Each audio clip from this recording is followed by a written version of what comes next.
Hello and good afternoon, everybody. Welcome back to another Final Fantasy XI live stream. Today is the day.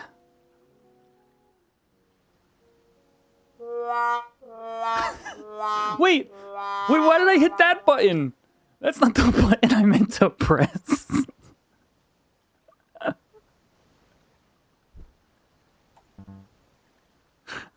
Wait, no. That isn't what I meant at all. I hope that's not some kind of sign of things to come, you know?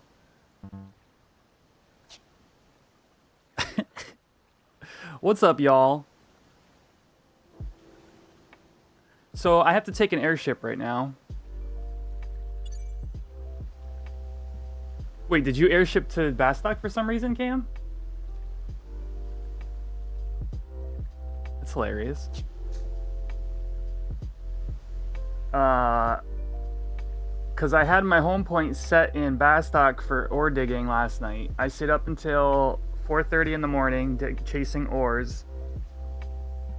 And I got one. Oh, your alchemy turn-in, gotcha.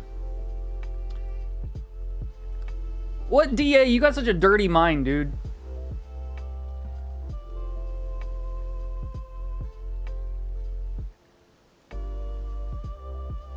What's up, y'all? Justin, hello. Cam, hello. DA. Hugan. What's up, Shane? Kamishi, we've been chatting. L. Content? Content?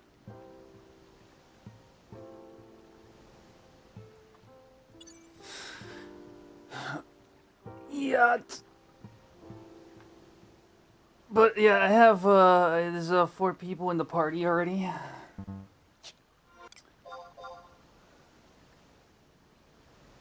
One of them is a bard. One of them is a bard. That means good EXP, generally. What's up, Ollie?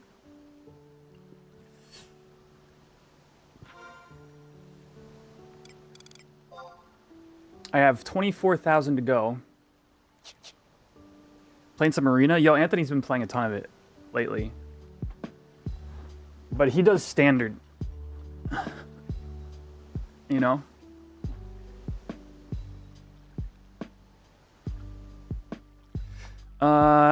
Do I bother trying to catch this airship back to Juno?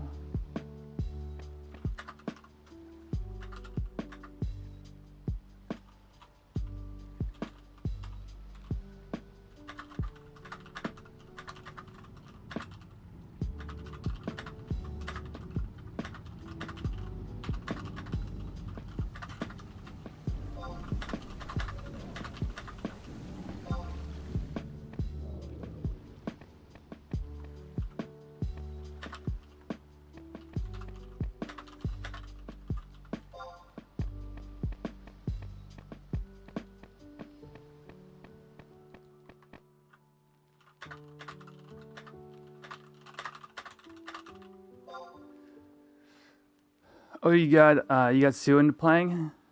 I made her a meta goblin deck. I mean, you know, at least you're gonna win games with that. Ew, wires. I feel like I'm help! There's too many wires. What's Vivi doing? Say hello, Vivi. Hello. Hello, everybody. Testing, is this thing on?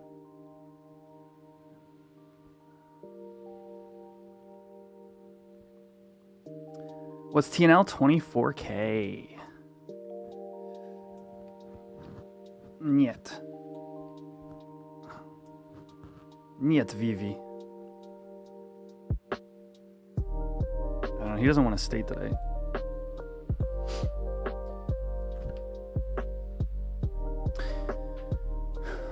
Yeah, so we should be about 2 hours. Like I said, we got a bard, we got a pretty stacked looking party. Here, I'll take a look at the party comp again. I didn't see who the 6th was anyway. Probably a healer, but...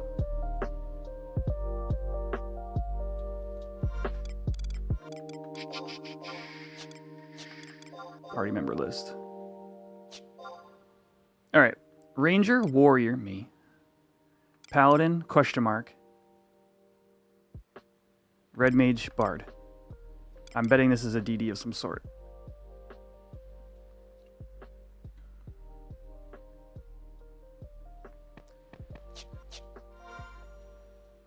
Is Riddle blue? Riddle is blue. That's why I call it the blue sword.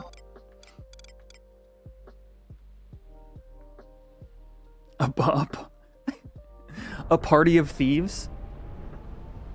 Is that the plural for a group like 6? Like, is that the plural of a thief in Final Fantasy XI? A party?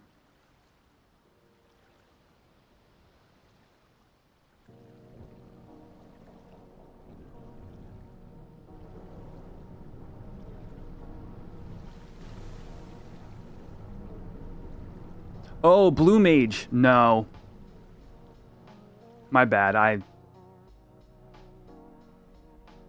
smooth brained that question. If Blue Mage could use it, that would I would say that would probably be one of the strongest weapon job combinations in the game. Blue is just blue.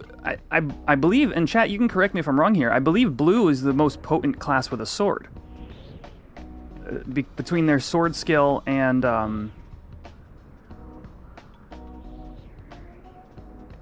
their gear selection. I mean, I suppose Warrior probably is arguably as good, if not better, but the higher sword skill definitely makes up for that. I think blue is what, an A?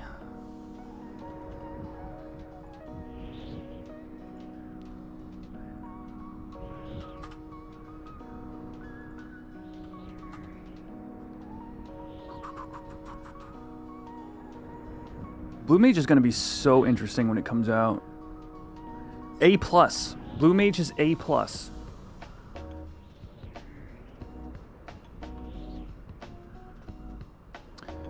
And then Warrior, I think, is B-.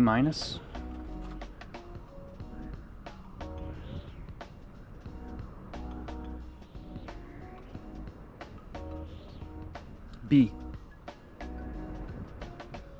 So just in like raw stats alone, that's like what, 20 skill, 20 attack, something like that?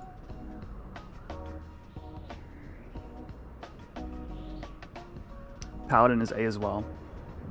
Yeah, and Paladin has similar gear to blue. Ah, A-, I see. Is there like a chart for in-era weapon proficiencies? YouTube is coming in clutch right now, Twitch. Y'all can't see the chat, but they're filling me in.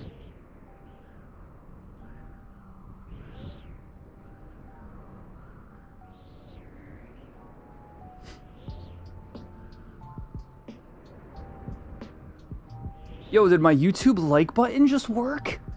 I haven't seen that thing function in months. YouTube. If you're here, please drop a like on this video, and I'm gonna watch the screen again. Yo, it works! Alright, bottom right-hand corner of the screen, chat. There, look, it's happening! Dude, I made that thing months ago. And it worked for a while, and then it just stopped.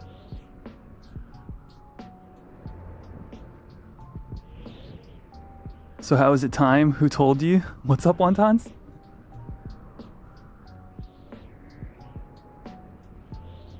Yo, YouTube. Rock on.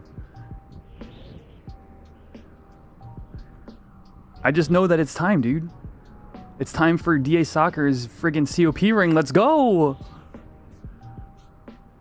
Hugin, I was wondering just in-era weapon proficiencies. Like, so people on YouTube were saying that blue had A- in era. but they have A+ according to BG Wiki. So I was just wondering, like, how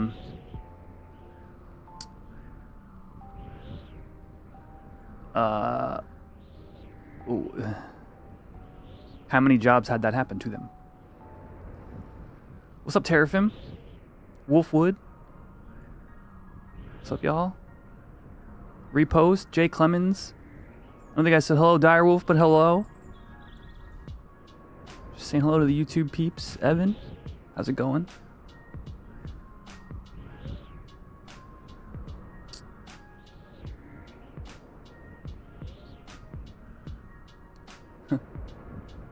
Horizon is fun. You were going to look at the code, but you don't think any of the TOE stuff is finalized?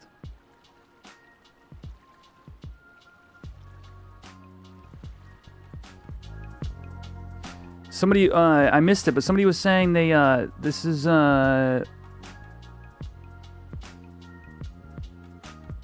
Gooly is asking about how has Horizon been shaking out? You stopped playing retail around when it was coming out. I'm curious.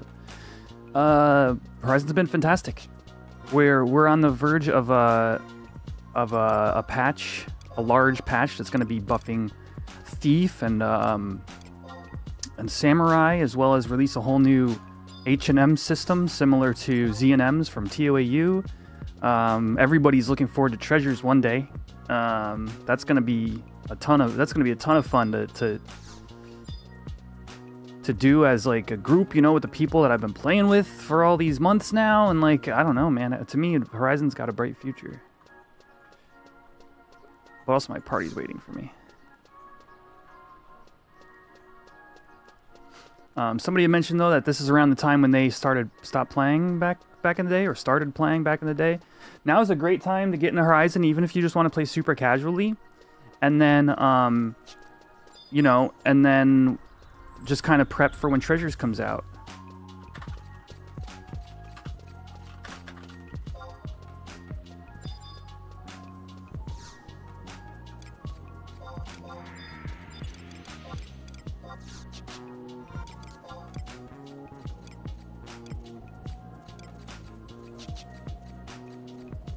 Happen if Black Mage has gotten any love? I don't really, honestly, here's the thing. I don't know if it needed much. Black Mage is fantastic here.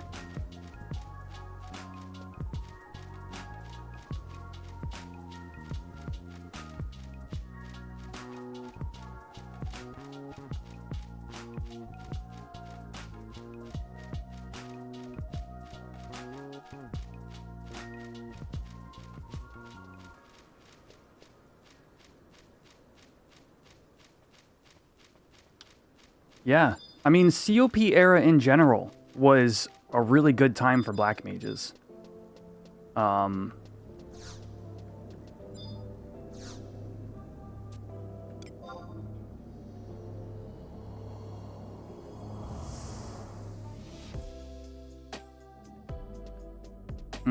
Retail trying to group as one, yeah. Yeah, it's a tough one.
Six parties here. 1, 2, 3, 4, 5, 6.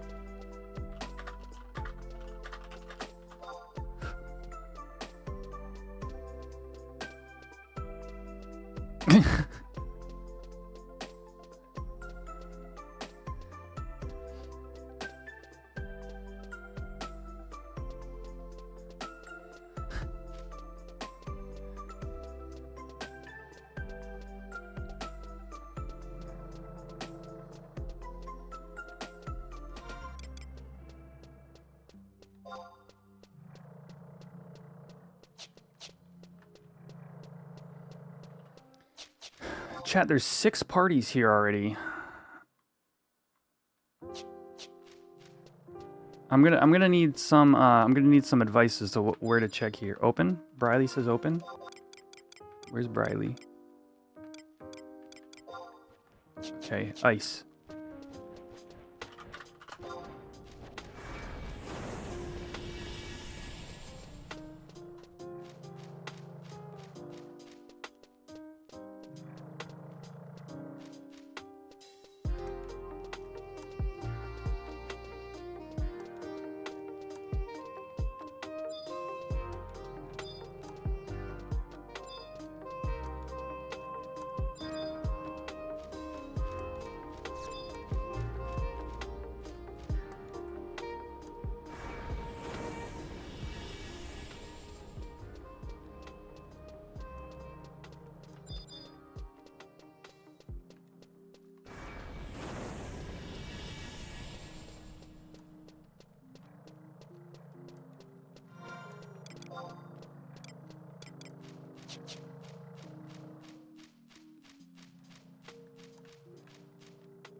Oh my gosh, L.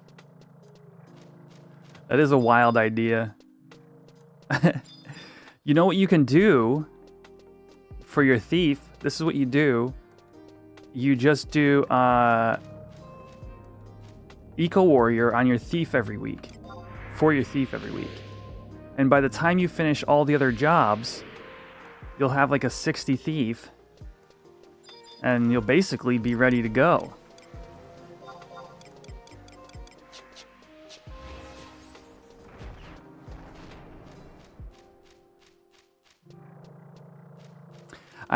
That actually reminds me, chat. I had an idea. Well, this was something somebody suggested a couple weeks ago, but it didn't click in my brain. But yesterday it did. You could start a hardcore character and get it to level 20, and then like an alt, and then only do Eco Warrior on it once a week. Now, assuming that your Eco Warrior group isn't brain dead, which I've joined groups that were not the brightest, you could get a hardcore character up to the point where you get the cosmetics you're looking for. and or get all 75s hardcore doing Eco Warrior.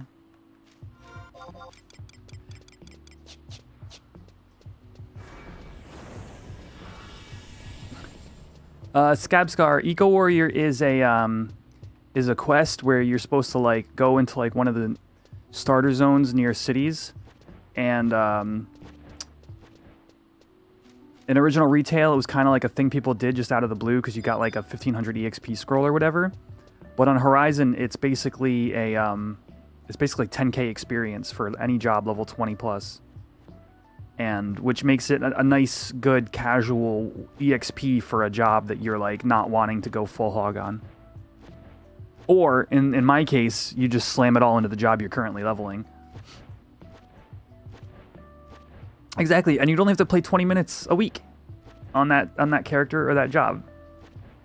It's honestly, it's the perfect plan.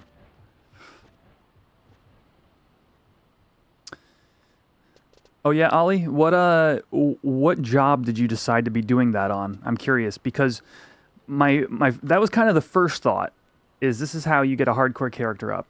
My second thought was, okay, what is the safest job I could do this on? I thought warrior, no, because people are going to expect me to Voke, or I might just pull hate naturally with white damage. So I don't want to ever rely on being cured. Then I thought white mage, because I'd be the one doing the curing, but that's not exactly safe either, because you might pull hate with your cures, so that's out. Monk has a nice high HP pool, So that might be the safest of them. A monk with a warp scroll, probably the safest. But then that leads me to, well, what if you just play black mage and you warp out if things get tough? But the thing about black mage is it's tricky. So, like black mage is like,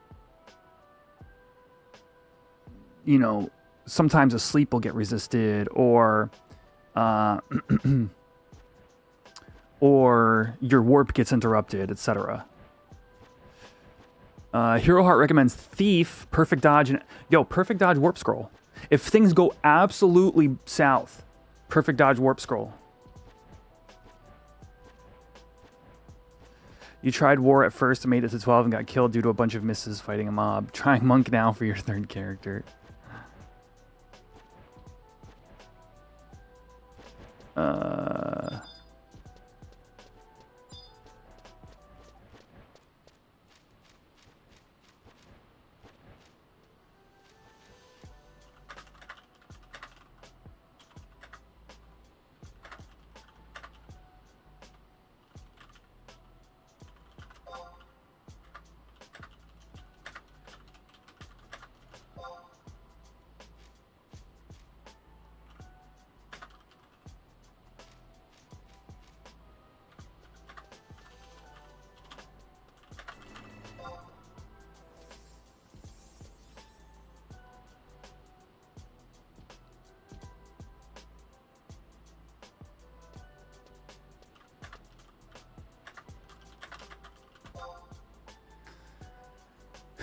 You have to be a bad black mage with a good tank.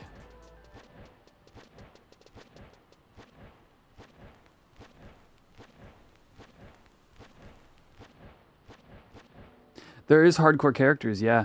So the way hardcore works, for anybody who's unsure, is you can, at level 1, you can opt into hardcore. If you die at all on that character, you lose your hardcore status. Then, when you level that character, you get cosmetics or actual rewards based on level milestones. So it's like level, like, I don't know, like 10, 30, 50, 60, 75, something like that are cosmetic rewards. And then once you have like multiple, you get like a warp ring, which is not available to non-hardcore characters. It's kind of an interesting system. Exactly. You don't entirely lose progress. You just become a normal character. I would like to see them expand on it personally. Like, I don't even know. Like, imagine like a hardcore server. I don't know. It's not the same as WoW. Like, you'd have to have boosted EXP rates or something. I don't even know. What would a hardcore server look like for FF11?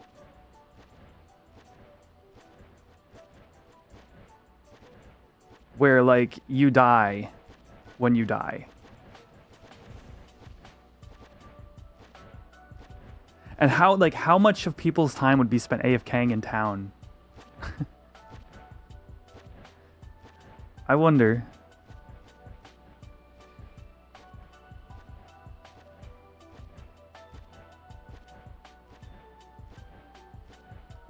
Silver Scar Knight. Thank you for following. All right, we're about to get cooking with some EXP here. Oh, I got an ad starting soon, so I'll see y'all in a minute.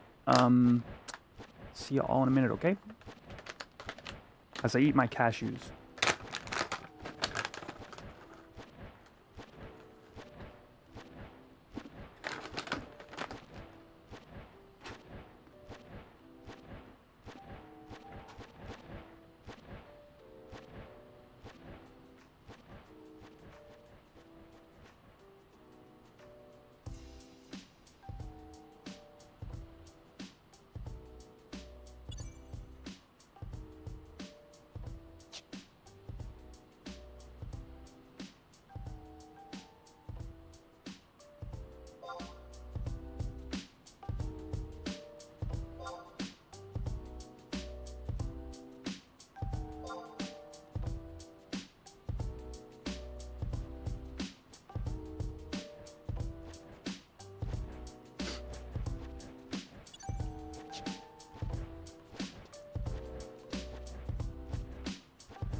forgot Signet again.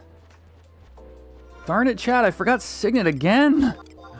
How? This Signet staff has saved my life over and over. Wolfwood says, when I try to do hardcore mode, talk to the NPC next time they hit cancel in the dialogue, and now I can't do hardcore mode. It act like I said no. You sure you didn't hit level 2 in that amount of time? Because level 2 would prevent you from doing hardcore.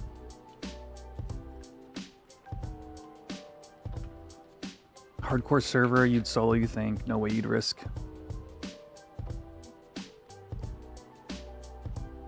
No, I think you have to specifically hit level 2.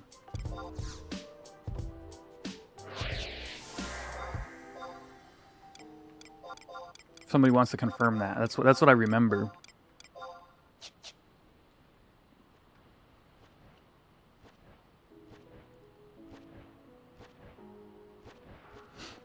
Aaron Gunn says hardcore server, I'd solo, I think. No way, I'd risk it. So like, I wonder, like, you'd have to make the risk versus reward worth it, right?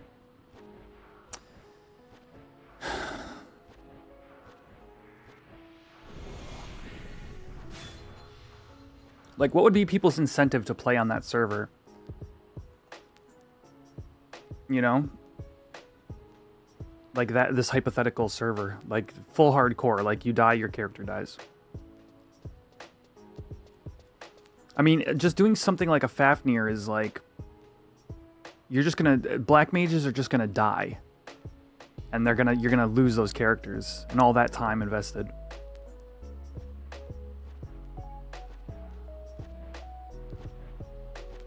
White mage / black mage hardcore and just use regen, don't use cures. Yeah, but / black mage doesn't get warp at level 20. You know what I mean?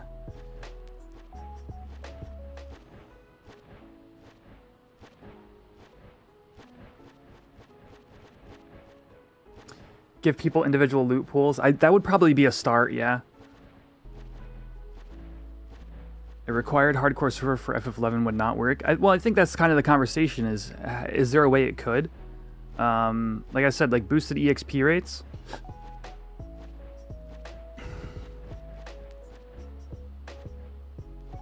Personal drops, personal loot pools.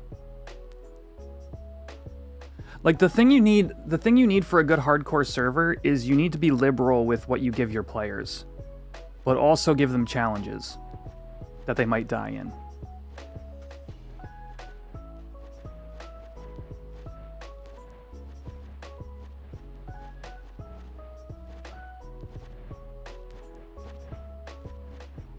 Or I guess liberal with what you offer the players in terms of like whether it's EXP or drops or what have you. By the way, is COP as hard here as it was pre-nerf retail? I would say probably not. I'll tell you my assessment of the difficulty of COP. Sounds like I want a casual hardcore. Well, you could not do Final Fantasy XI. Like you could not do Era. Like you couldn't just take Horizon and make it, you know, if you die you lose your character and it be a compelling gameplay experience. It would need to be more casual than it is now. But like you couldn't just do this because it takes so long to get 75. The moment your Link Shell members die or whatever, they're just not going to come back. So there needs to be a balance between, you know, incentivizing players. That's the point of hardcore, though. Sure, but that's what I'm saying is like there needs to be some kind of like there needs to be some kind of incentive to get back up to that level again. Make rewards better, not make it easier to do. But what are the rewards for if you could just die and lose your character, right? So like the rewards have to be an incentive to level up again and try again. That's what I'm saying. Not so whether they're better rewards or not is like how do you incentivize a gameplay loop is what I'm saying. Because right now you couldn't just do it. You couldn't just do it with Horizon in its current form. People would get to 75. It would take forever. They would try one challenging thing. And, you know, 4 out of their 18 people who managed to get to 75 are dead. And like, those 4 people just wouldn't, in this current environment, wouldn't level up to 75 again.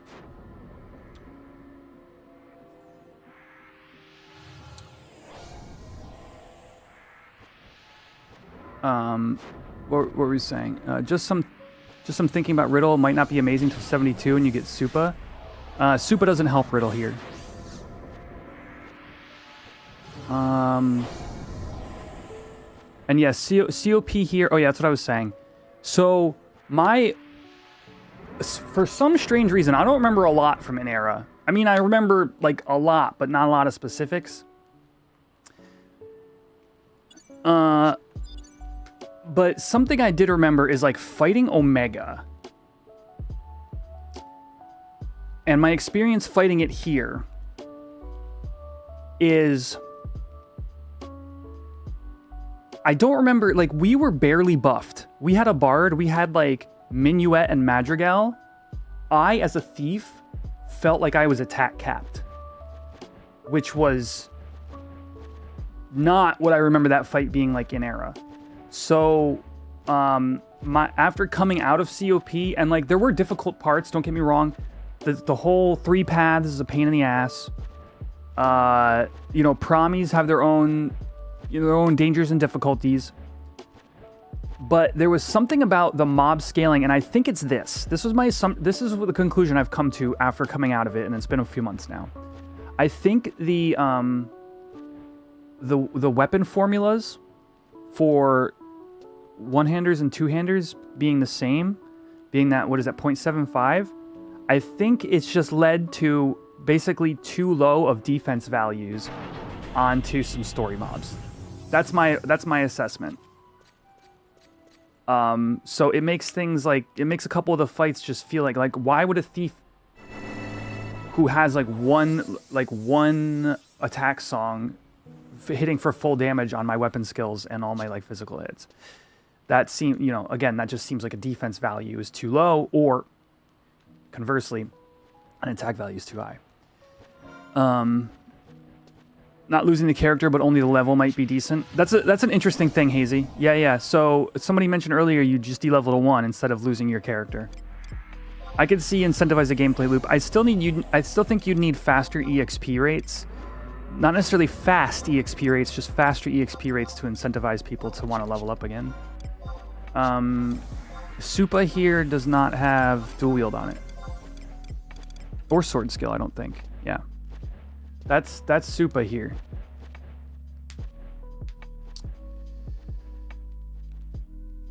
Took your static a year, meeting twice a week to finish COP during era. That sounds about right.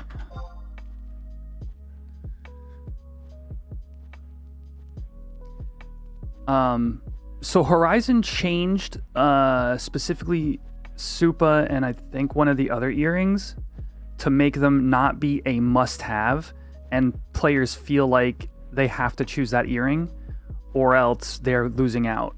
So what they did was they moved the enhances dual wield onto the stealth earring, which was generally an unused earring from ancient beast coins. So now you can opt into purchasing this earring for its 5% dual wield, rather than feeling like Supa's the only choice. And now you can pick Supa, you can pick Busha, you can pick Knightly, and not feel like you're missing out on all your dual wield jobs. So Supa here is really an accuracy. It's really a dagger weapon skill piece and an evasion piece, which is awesome. That's a nice lateral earring to have, rather than also being your best in slot dual wield piece. It's actually an excellent dagger weapon skill piece.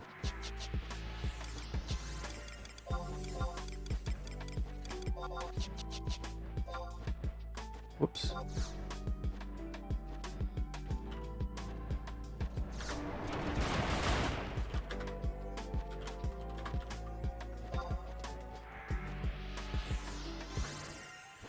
What's up, Rick?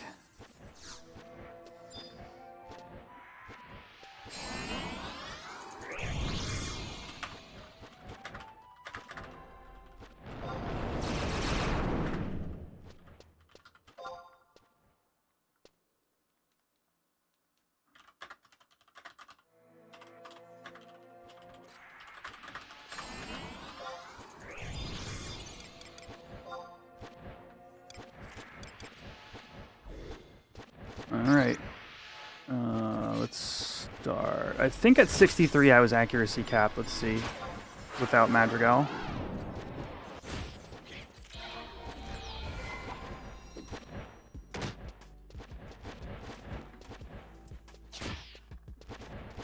And it begins, chat. 24,000 EXP to go. What level is the stealth anyway? The stealth is 70. Ho ho!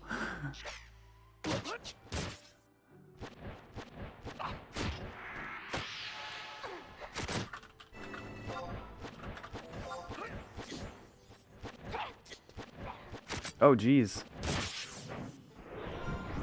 Is my accuracy that bad?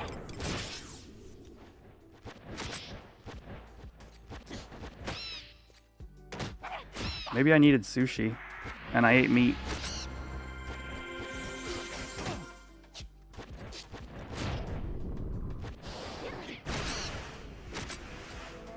Swiftly's at 100% here. Oh, actually, I have Venerer Ring on when I should have snipers.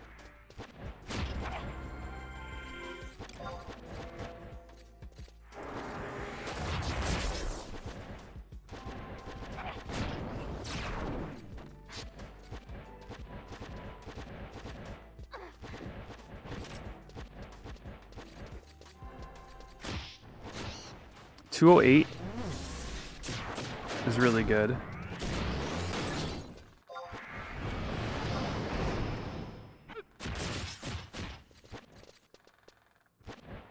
For a first mob.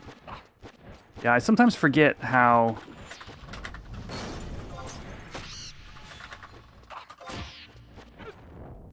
I forget how 63 is.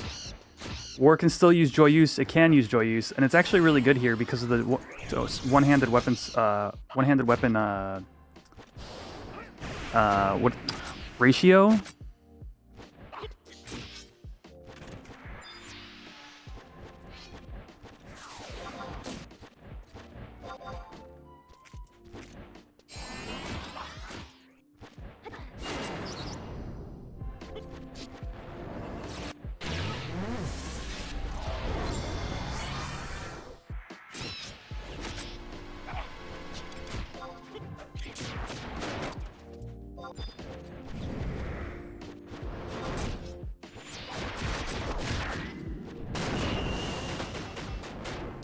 Arrow Ranger is sick.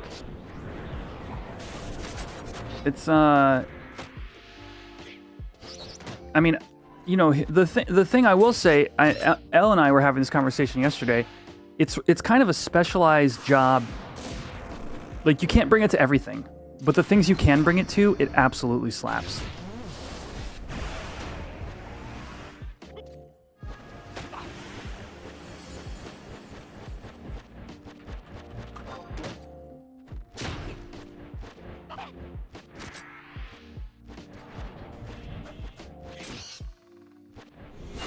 Our skill chain properties aren't great together here.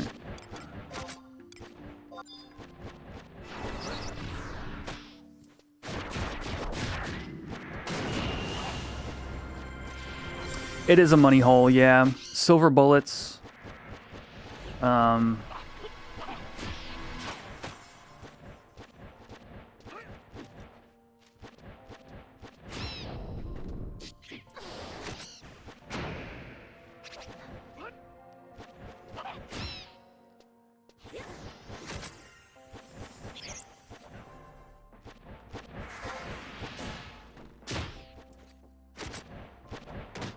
Yeah, I mean, the whole melee into range damage thing is so good. there's a reason Horizon specifically tied it to owning a Yoichi. And being, you know, being on Samurai specifically. It's just like that good.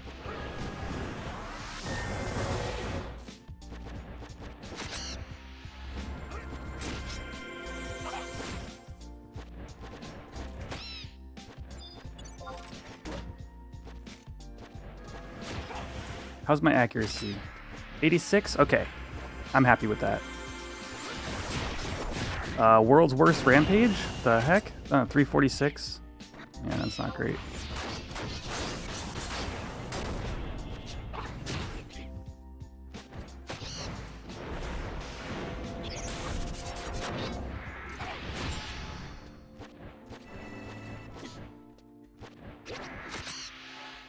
Yeah, the paladin was a first Voke, dude. That's all the paladin was there for.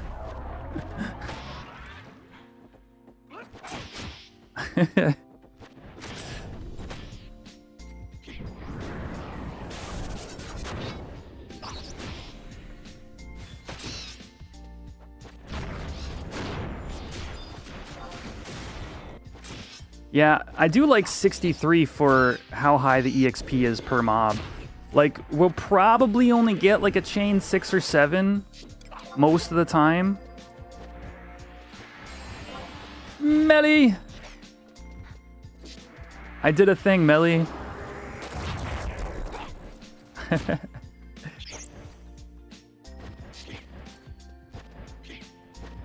K9 says, I always thought War was a tank in this game. War... It's not... Yeah, I could see 50 cap. That's probably a really good point, honestly.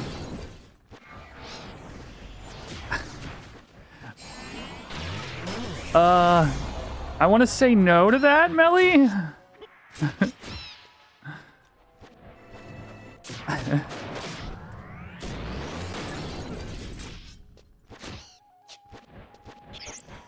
That actually explains a lot.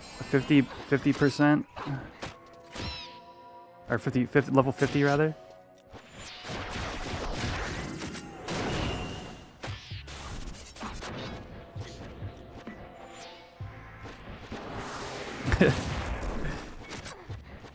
Yeah, man, been a while. Hope you're doing well.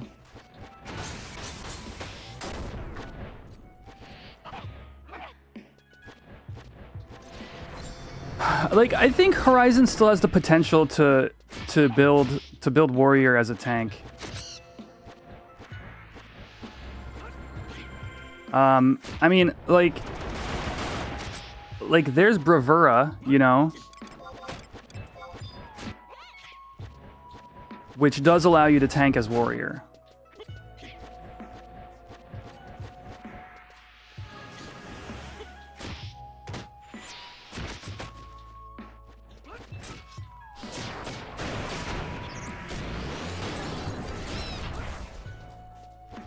Defender is buffed.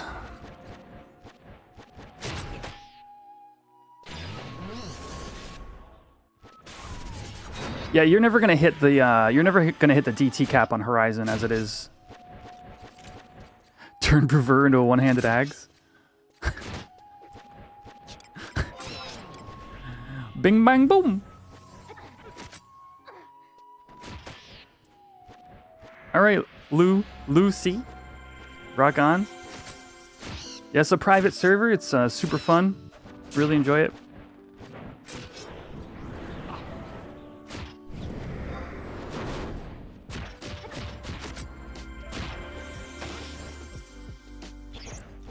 The Impossible Sword. Yeah, dude.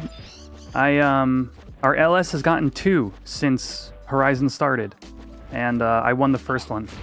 I lotted against 5 other people and had the highest slot. Such as Final Fantasy XI.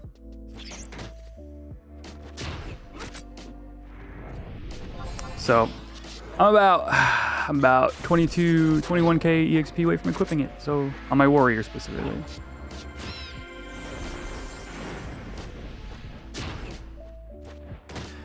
Chat, hear me out. No, I'm using it on my thief. My thief has been... my thief has been using it for a while, but war makes better use of it. Yeah.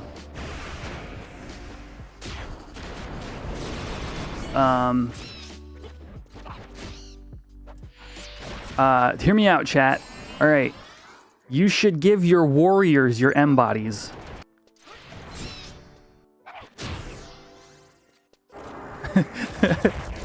Brick. And, you know, sometimes, you know, not that high. Oh, really? 20k an hour without ring? What? No. That's gotta level out.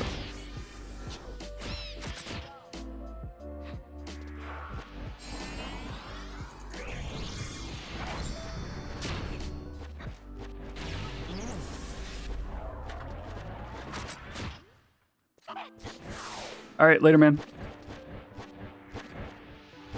10 seconds on chain? What happened?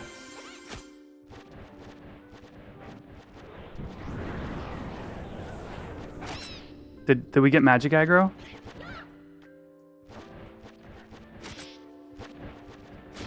Oh, Blizzaga 3 from an ice elemental.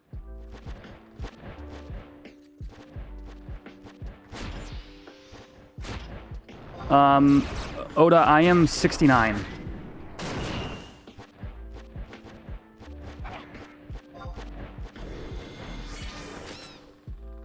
About 21k away from 70. Nice.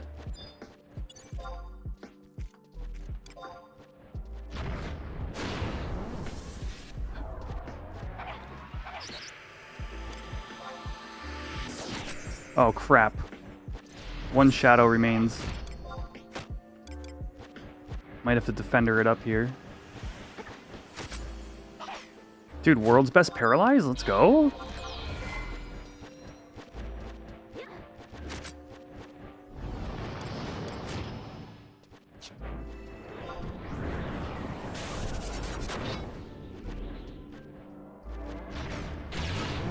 Chat, this is what your paralyzes look like when your red mage equips mind gear. Did I give up on Simpalog? No, I just forgot to load it. Thank you.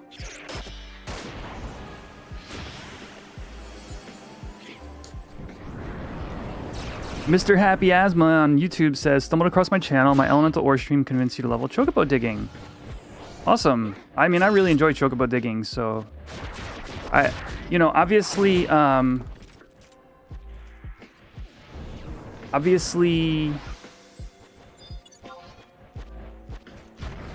you really wanna level it for its like daily income, but you want to keep at it for the ore chances. I would say make sure you're earning gil daily doing it so you don't get burned out. Hydration. Thank you, Golder. Golder.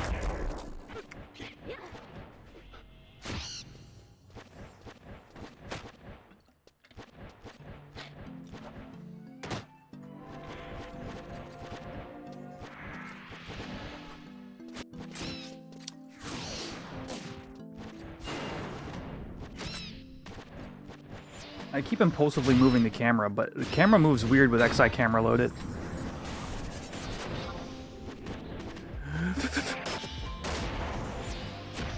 I almost lost my TP.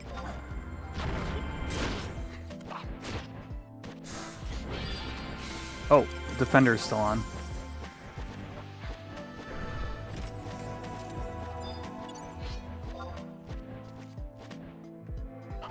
Yeah, I meant to do a whole video on chocobo digging.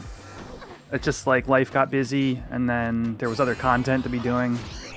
It's still on my list of things that I want to do. I've got like 3 videos I absolutely want to make, or like honestly for my own sake have to make.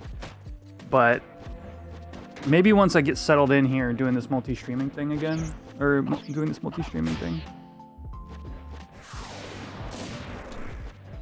Oh, did I just miss a commercial on Twitch? Well, welcome back, everybody.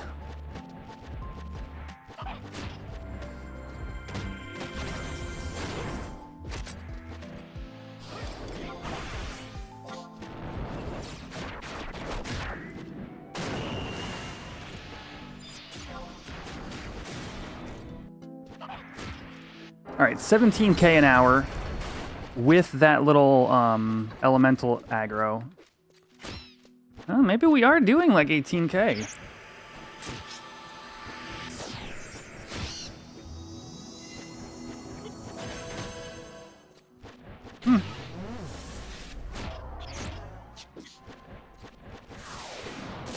We're cruising.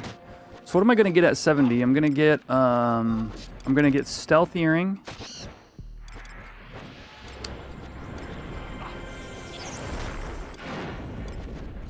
Brutal 75. I'll get pixie earring. Actually, for accuracy, it's not awful.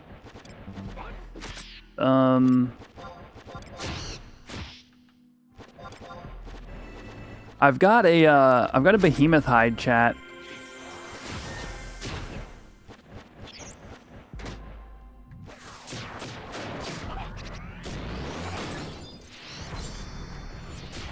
I gotta make my dust gloves. That's called Simple Log, Mr. Happy Asthma.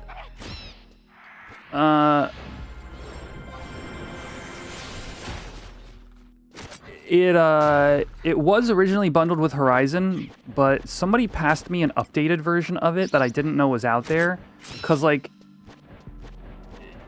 it used to crash a lot.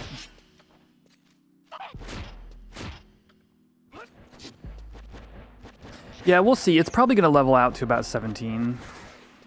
I mean, so we've got 17 minutes of food, so we've got about 17 minutes of killing, minus that one flub with the aggro. But anyway, so Simple Log, I'm not sure where they even got the updated version. It's probably just there's probably a GitHub out there somewhere.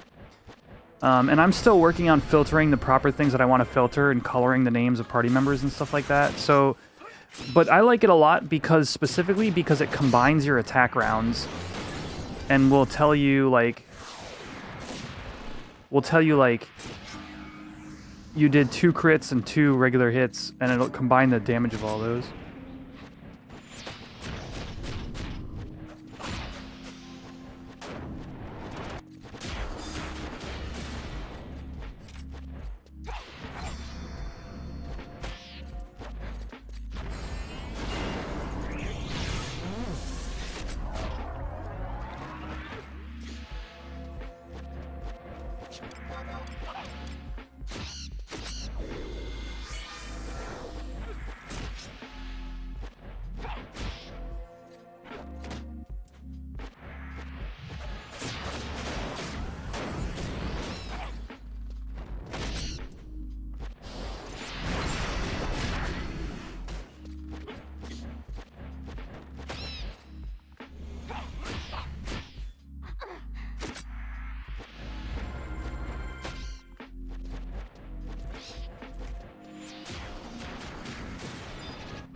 I mean, chat knows I'm a fan of off-meta tanking from my retail days.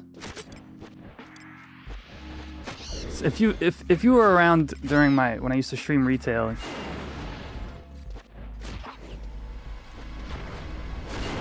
so, like, I almost, and I would say maybe I'm not even fully decided, but I almost thought to, instead of making Mandau, making Bravura. Just to tank, because I don't like Paladin, like just as like a play style.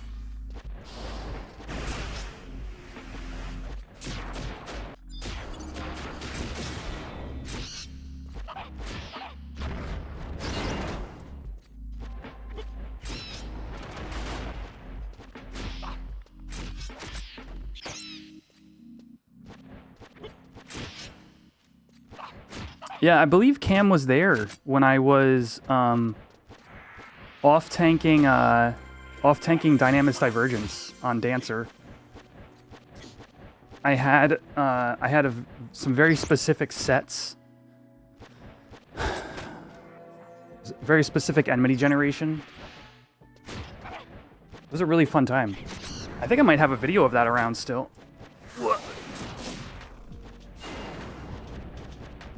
mainly because Thief ain't really a DD. And that's the thing is, like, Mandao makes it a DD. And so the really there's two really solid pluses for Mandao. You know, A, it allows Thief to be doing very respectable damage, just in terms of its base damage and its triple damage procs. But also, you usually bring Thieves for skill chain purposes anyway, and having access to Mercy Stroke.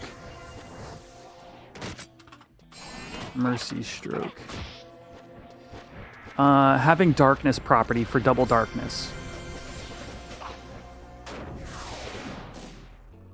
is really gives you a lot of variety.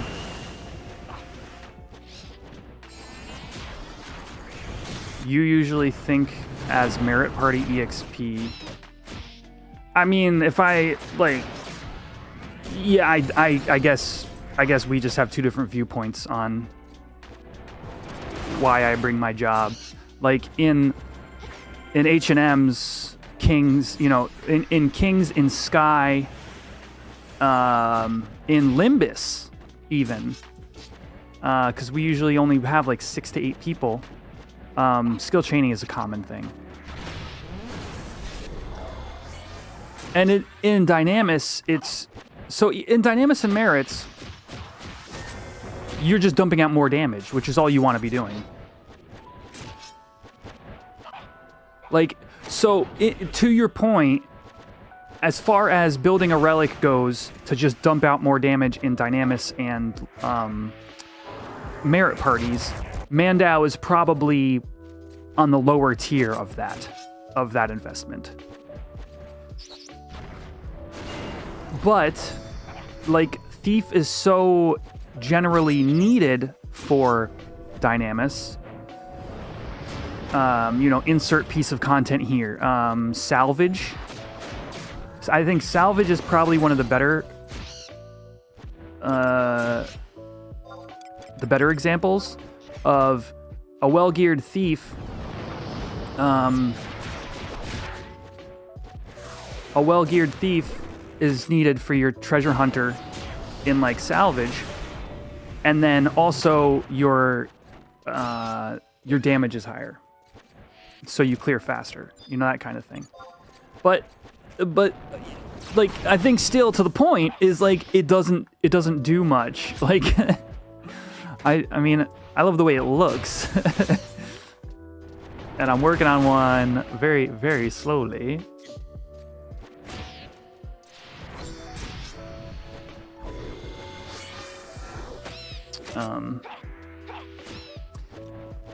So we generally have so many Thieves in our Dynamis runs that like one of them pulls, maybe another assists in pulling, and there's usually 2 to 3 that are just fighting mobs without worrying about tags or pulling, because you're tagging as you fight, essentially.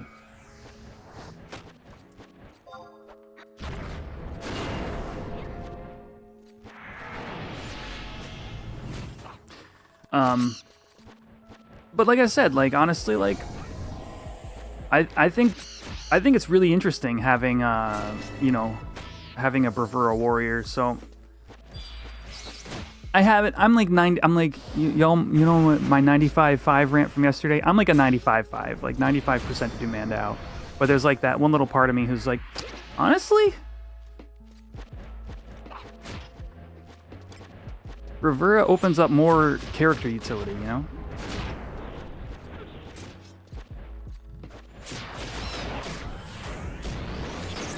And if it weren't for the fact that they had similar, whoa. Oh, Red Mage converted. If it weren't for the fact that they had similar, currencies, I wouldn't even think about it. Yeah, it does, El.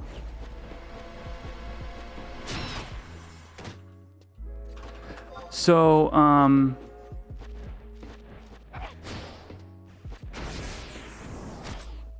Red Mage gets end spell damage plus 10, and Bard gets singing song cast time minus 10%. Relic, what you love playing? Yeah.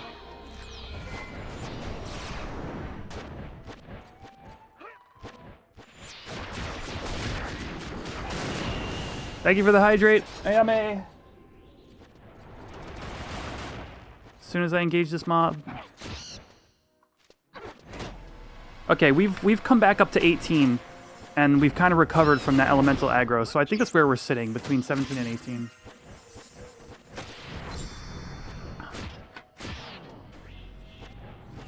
You know, like that could also be player skill. I think that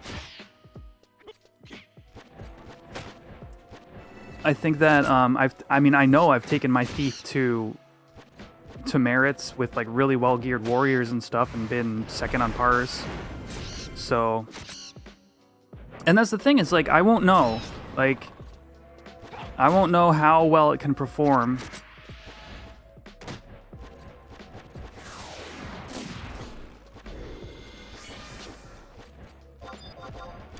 until I'm, you know, there with it in my hands kind of thing. Goodbye, chain. People just sitting on TP.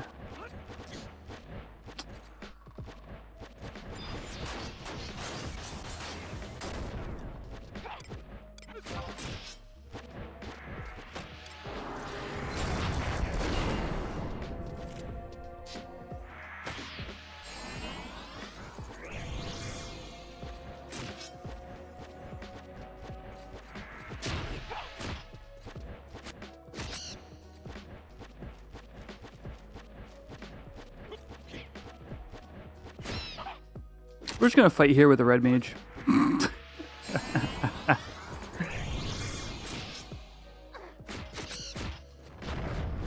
I think they decided to cure after their convert mid-battle.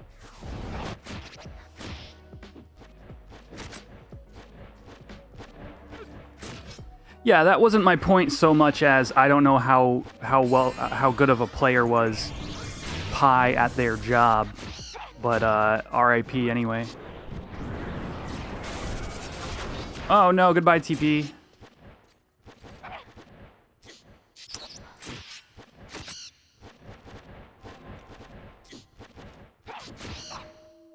But like I know how well I perform.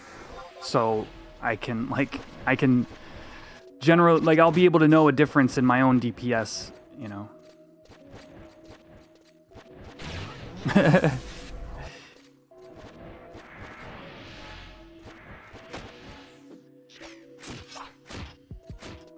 I don't know. Plus Thief. Oh, and here also, if people think, oh no, Quetch is going to move off Mandau. No, hear me out. We got, in 7 days from now, we've got Thief changes incoming. So, I mean, I already love the job to death. Now, if we get more reasons to be on Thief, like, I'm going to really want to be... I'm going to really want to be playing Thief, like, don't get me wrong.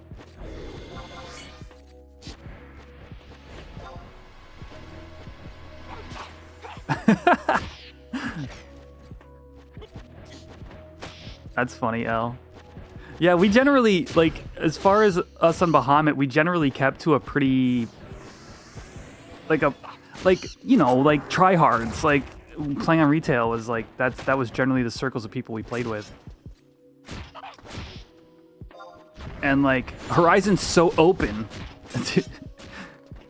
It still surprises me how many, like, you know, you go to the dunes and you suddenly encounter some complete asshole. Like, it's so strange to me that as long as this game has, you know, been around and...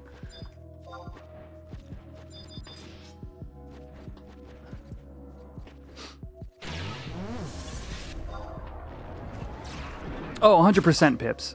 Yeah.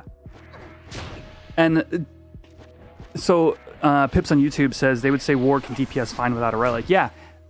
If I made a Bravura, it wouldn't be for its DPS. it would be for the ability to be a tank.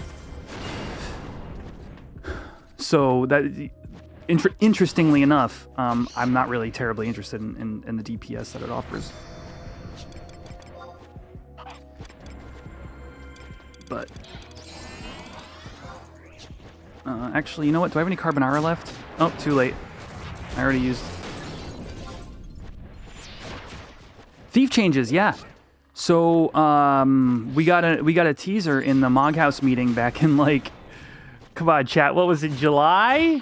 When was that Moghouse meeting? August? July?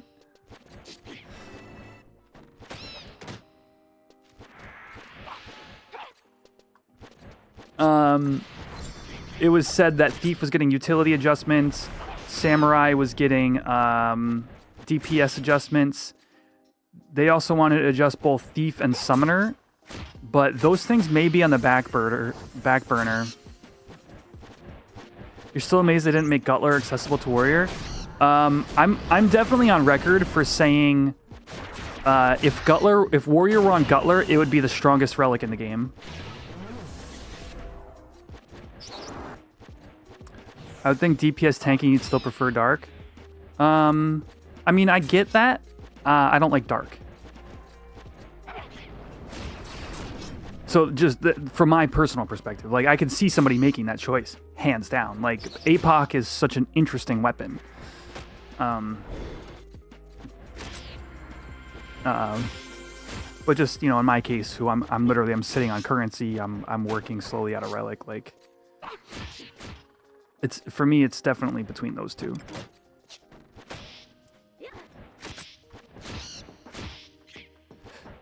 But yeah, like, one-handed axe / like Riddle or even Joy Use here on Horizon with the one-handed weapon conversion rate is, like, already extremely strong.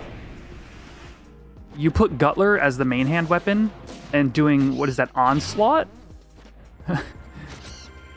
You know, with natural, like, oh, it would be insane.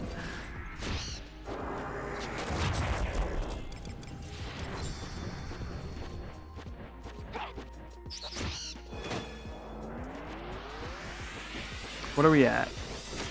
Oh my gosh, we're cruising. This is awesome.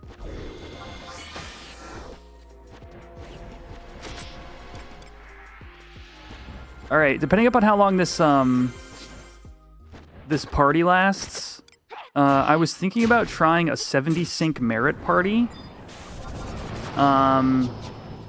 If there's anybody out there who'd like to put something together, you know, I'd be looking for, like, you know, Bard right off the rip.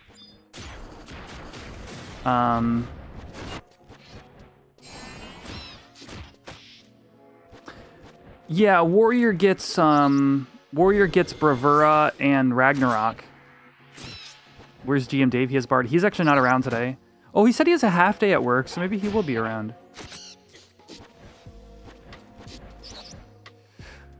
Blaze on YouTube says, I just got an Xbox controller. How do I get it to work with Horizon? Okay, so I'll tell you the quick and dirty, and if this doesn't work, then it gets more complicated from there.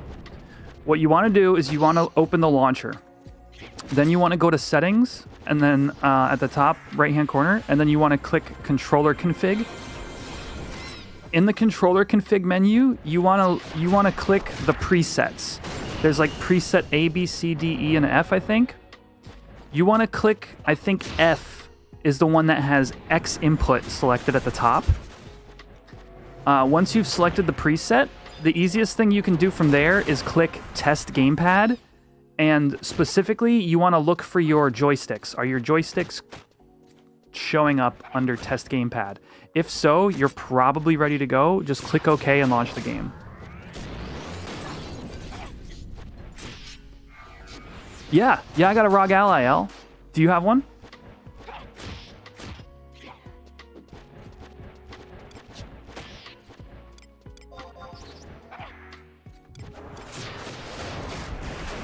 It's so good for that, right? Oh my gosh, I love it. Yo, Redox Jr., thank you for the follow.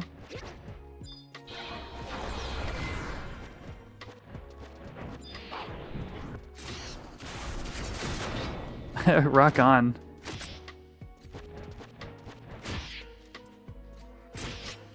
Still much cheaper than the ROG Ally. What'd I pay for mine? Like $5.99 I think I paid for mine? Yeah, open gamepad config. Click that. And then you're gonna see a Windows style pop-up menu. And you wanna click, then you'll see presets, A, B, C, D, E, and F.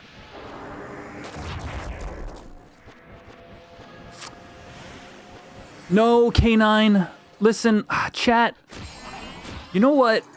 I've been meaning to make this video on the extra add-ons that were not in the last add-on video.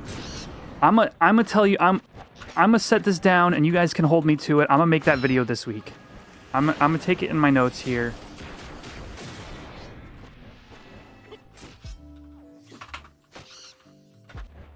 You guys can hold me to this one if I don't do it. I've seriously, I've told like 4 or 5 people now that video is coming, but it...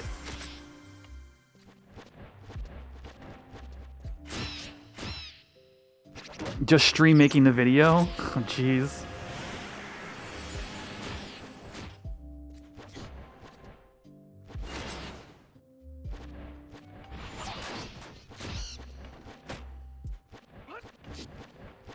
Yeah, I mean, I like Steam as much as the next guy.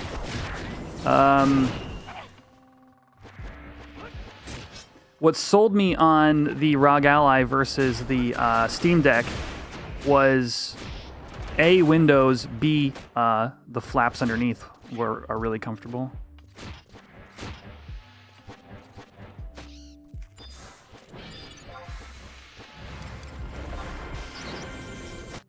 You see the A, B, C, D, E, F, but it's not highlighted. What's not highlighted?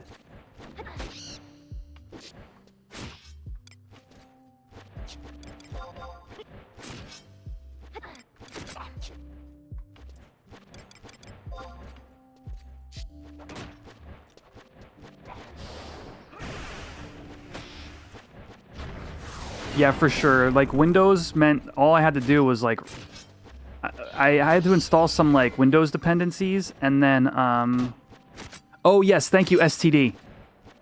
You have to check Enable Controller at the top. I forgot about that. Yep.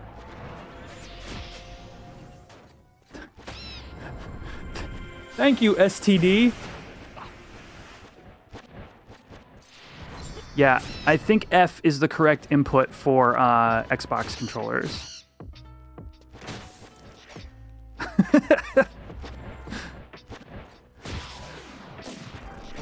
Thank you, STD. These hallucinations sure are sweet.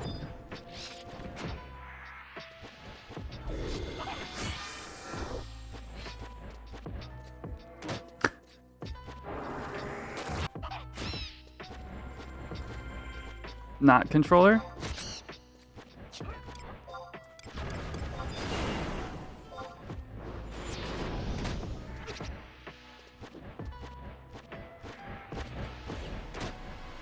STD is an old clan tag. Okay, that explains more.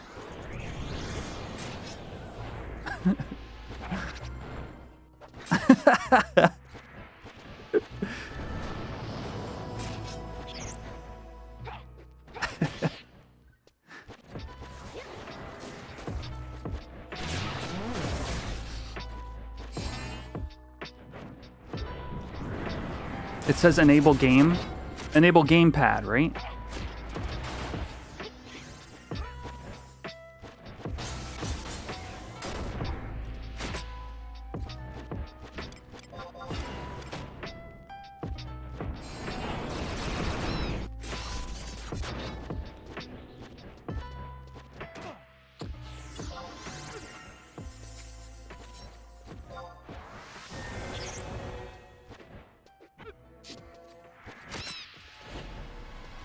Yes, so next thing you want to do is click Test Gamepad, because before you bother setting up your button config, just make sure that your joysticks are working in the Test Gamepad screen.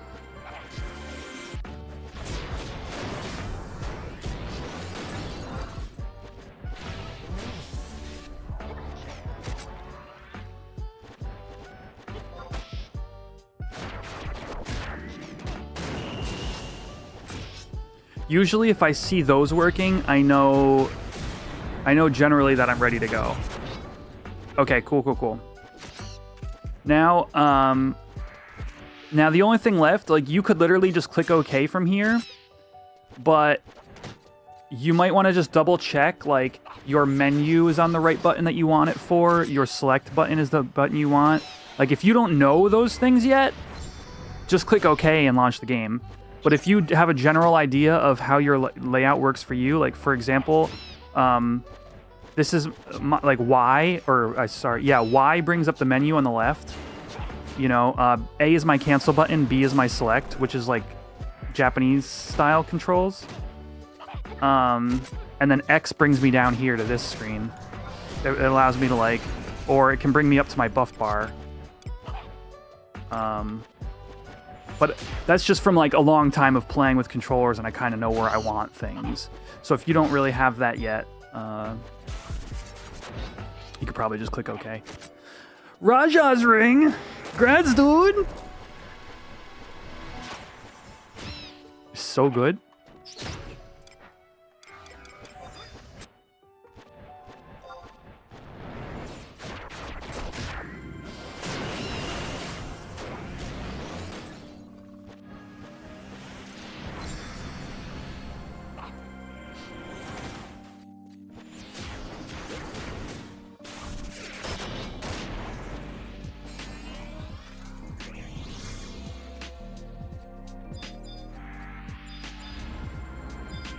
You haven't used the controller since PS2?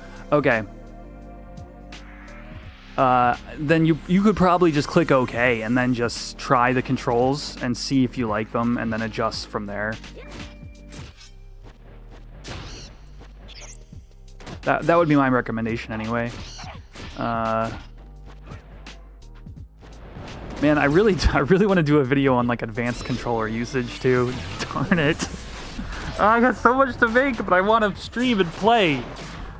I want to stream and play the game.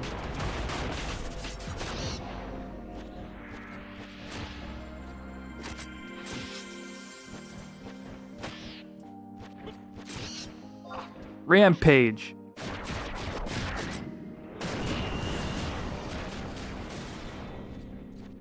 Take out my aggression on these flamingos.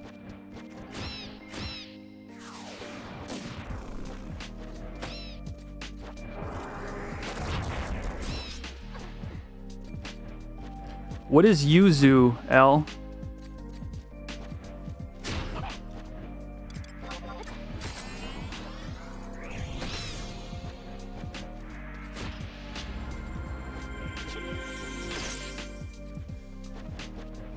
You're logged in, but player isn't moving.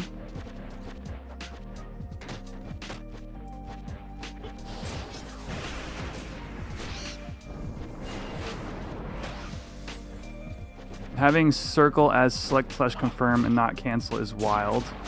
It's for, like, chat. Somebody back me up here. The older RPGs, older JRPGs used circle for select and X for cancel in PlayStation controller terms. Am I wrong?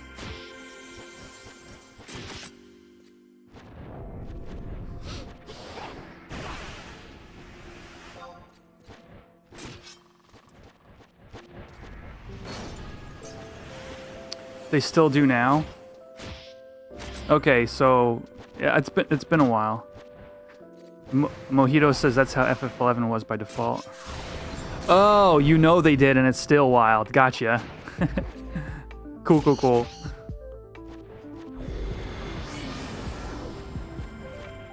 I mean, I didn't really think much of it until years later when I realized, like, other games I played weren't like that.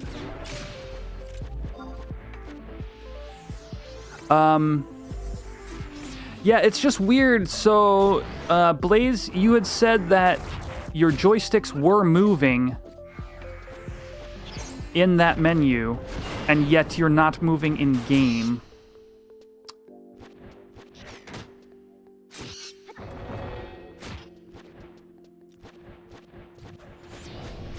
You should be moving in-game. Maybe it is. Maybe just X input wasn't selected, but I think that's selected by default on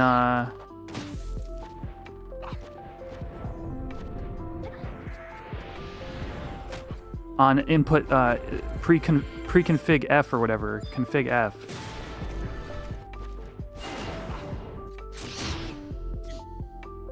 Oh, it didn't save. Okay.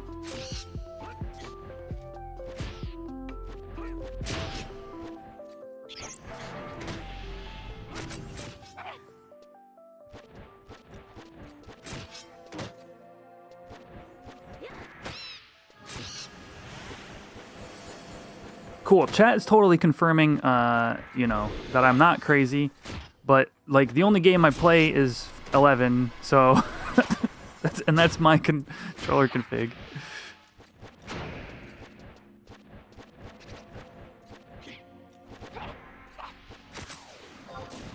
"13 seconds on chain." Use your TP, friends. We're gonna lose chain. We kept chain.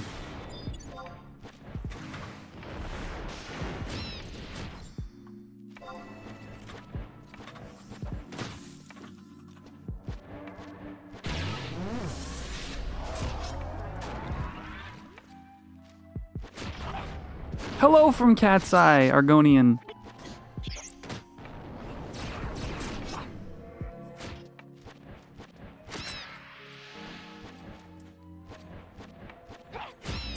I had friggin' what's his name? In my Limbus static here in Horizon.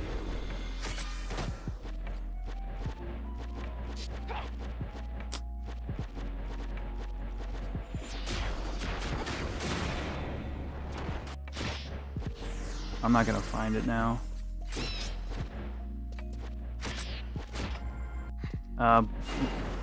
Anyway, like the guy that runs Cat's Eye was in my static in Horizon for a little bit.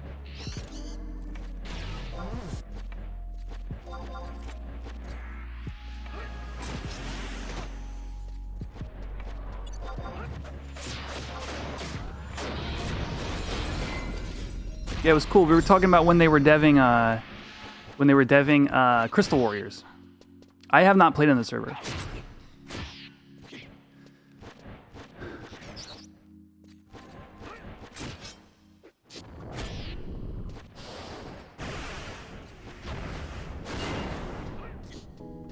You played 11 on 360 for a few months and quickly bought a USB keyboard. Yeah, I had one of those little controller keyboards where it sat between the... What happened to my static? We play every Tuesday. Yeah, I play with the three of them guys like every day, almost. Yeah, there's Ruki.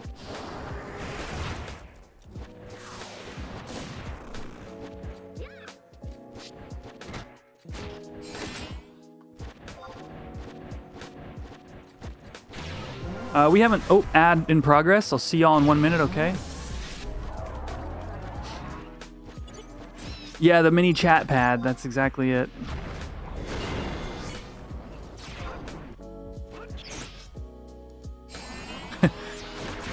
Cam's like, I'm still around.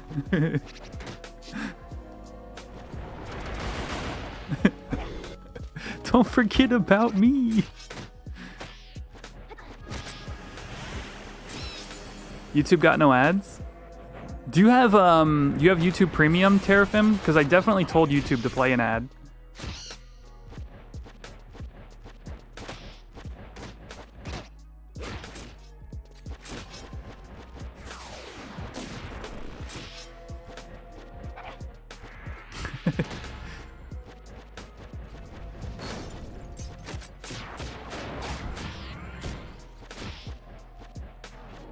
JS, you're that's Rayhorn, right?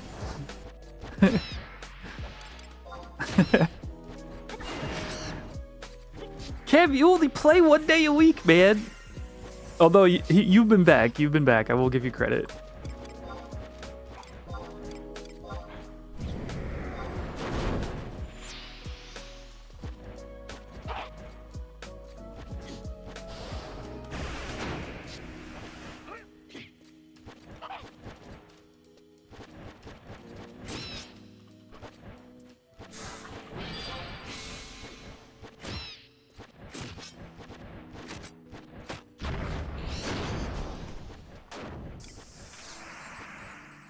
Yo, Swiftly. Congratulations. Friends, we're gonna make it. I thought this day would never come.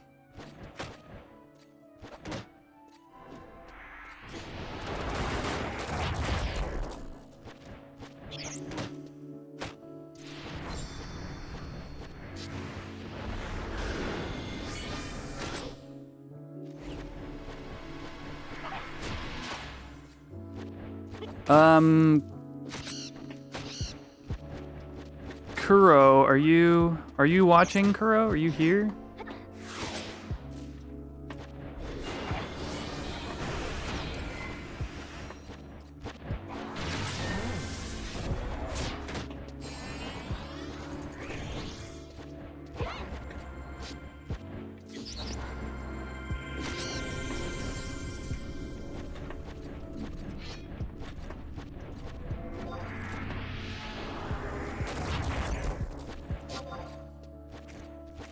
Was it 800? I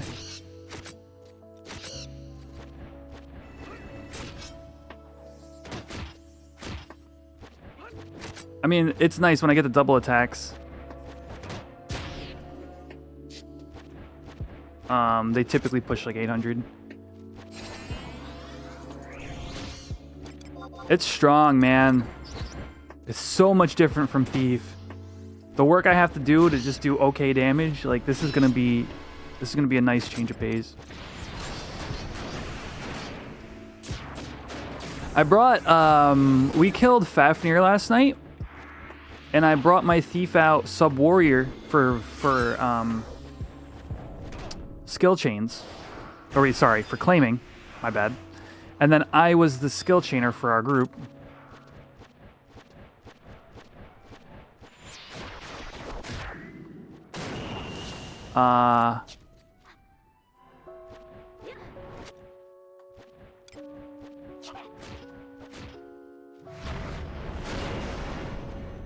And I'll tell you something, having Berserk at Fafnir, I actually felt like my weapon skills were doing decent damage. Like, normally I'm just like, I'm here for the skill chains, you know. Your Ellis would always scream at you for feeding Nidhogg TP. I don't bother to equip my Riddle on Thief for kings. The accuracy is just not there. Hurricane wings are very strong here. I don't, like I said, well, I was Thief Sub Warrior, right? So I had a dagger in my one hand.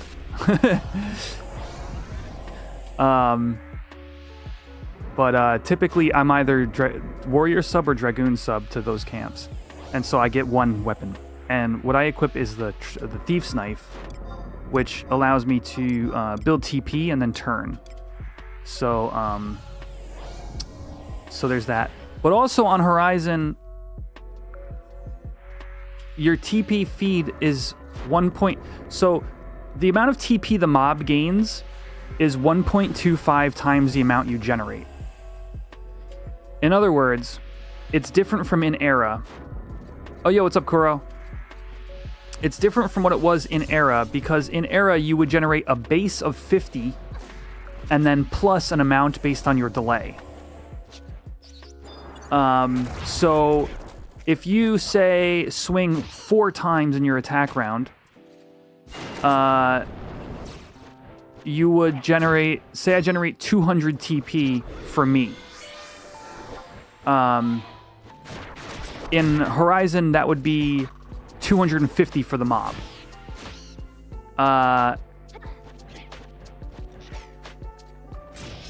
In retail, I did the math a little while ago. It would be something like 340 using the OG retail formulas.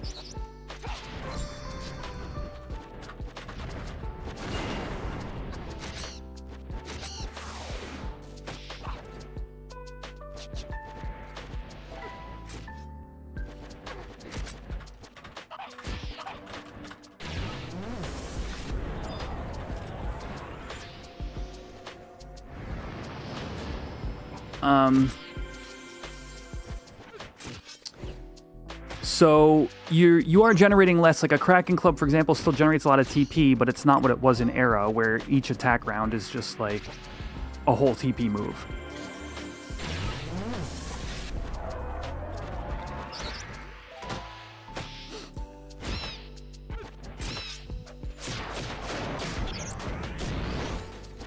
Kuro, you only have 3 jobs in this level range?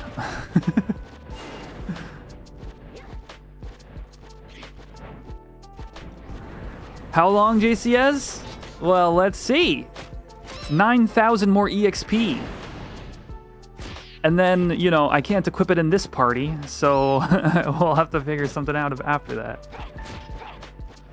But yeah, you wanted the Hakutaku cluster synth.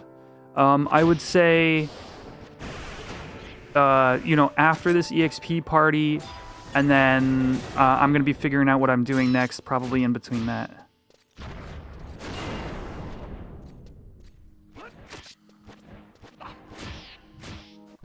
I just figured it was easier for me to reply here than it was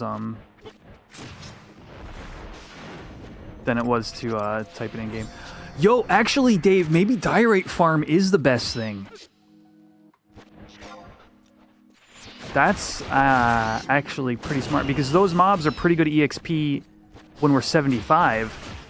So maybe sink down to 70 even?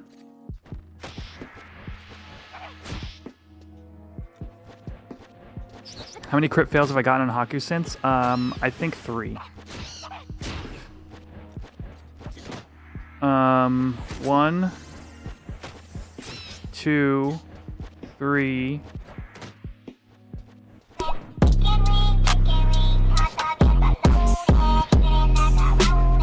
Yo, Koro!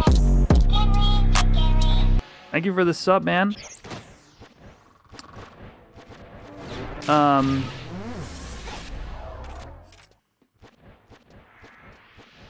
Nah, stay 75. The 5-level difference will be 10.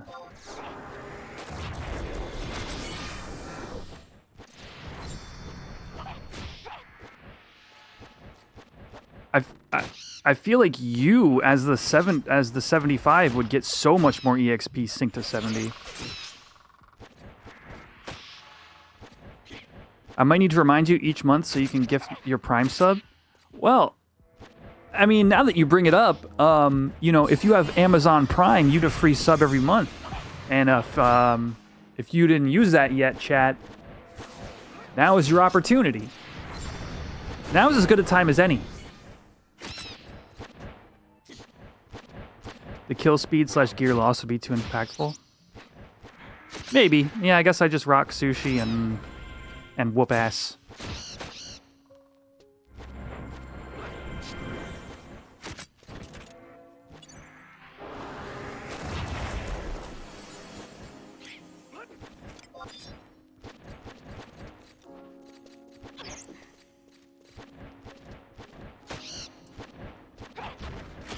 That sounds incredibly wholesome, Argonian.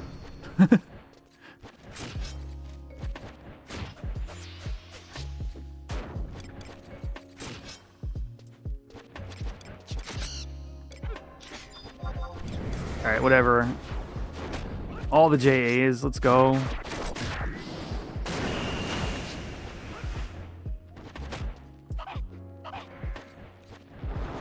Has it been so long, Dave, you've forgotten?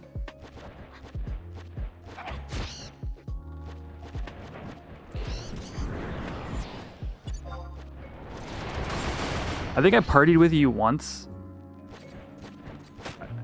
Didn't we have like two Taru Rangers in the same party?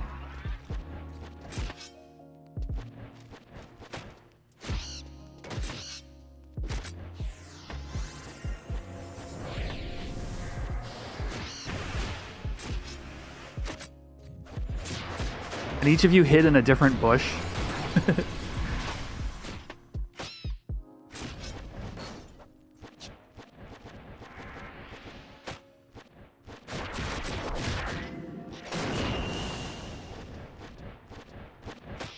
Alright, I'm gonna hang out with this party until we're done. And then I'll put together a Dio farm, honestly. Are you going to be around, Dave?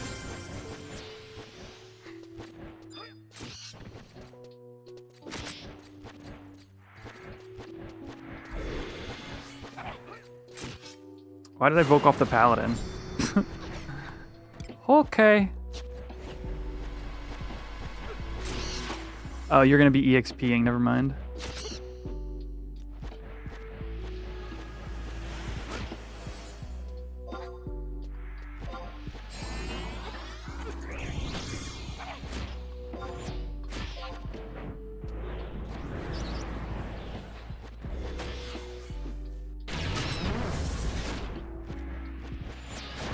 Yo, I tried polearm on warrior here. It felt abysmal.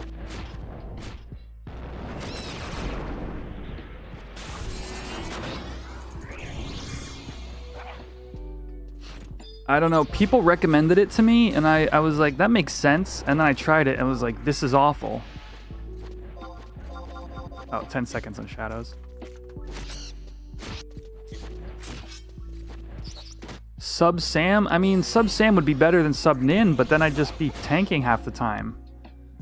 And like, third eye tanking is fine for a minute.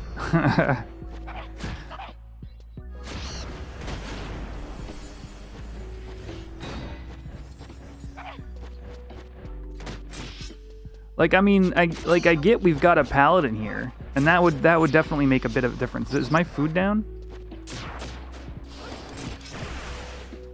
My food is down. I'm gonna just keep with myth kebabs.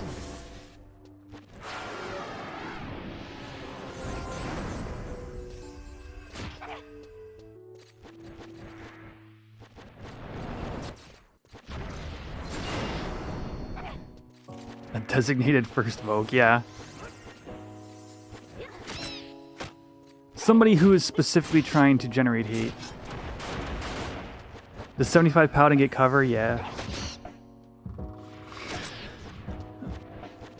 Chat, if you're chilling on YouTube, remember to drop a like on this video. Helps me out a ton. And now my little animation works, so you can watch the bottom right-hand corner of the screen, and you can see a little like button.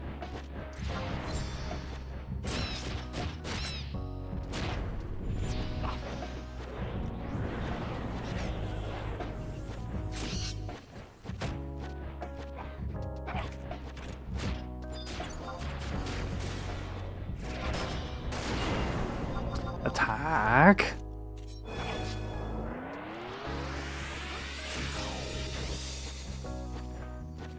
Covers around 40. That sounds right. 40, maybe 45.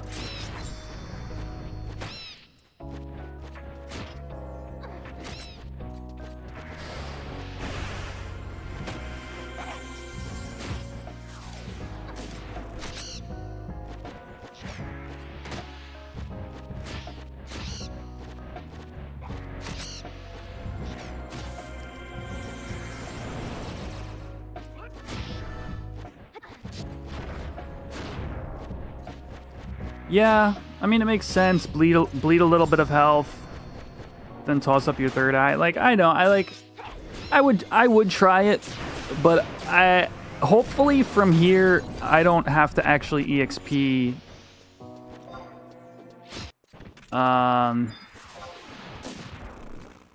In the traditional party setups, like I think I should be able to kind of like hold my own, like at a Dio camp.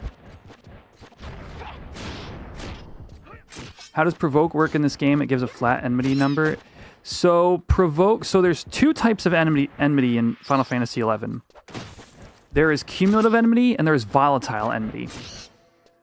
Volatile enmity reduces at a rate of 60 per second. I think it's 60 per second. Chat, correct me if I'm wrong there, but it's some number per second. So provoke gives you, I think it's 1800 volatile enmity. My numbers may not be perfect, but they're close, okay? It's 1800, and then that number ticks down over the course of 30 seconds to 0. It's just the amount that the oh, I have too much TP and I didn't use it. It's just the amount provoke gives happens to coincide with ticking down to 0 after 30 seconds. So that's volatile enmity. Lots of actions generate volatile enmity. Physical damage generates volatile enmity. The other type of enmity is called cumulative enmity. And cumulative is not reduced over time. Cumulative is reduced when you take damage. So... Oh, I'm going to rampage now.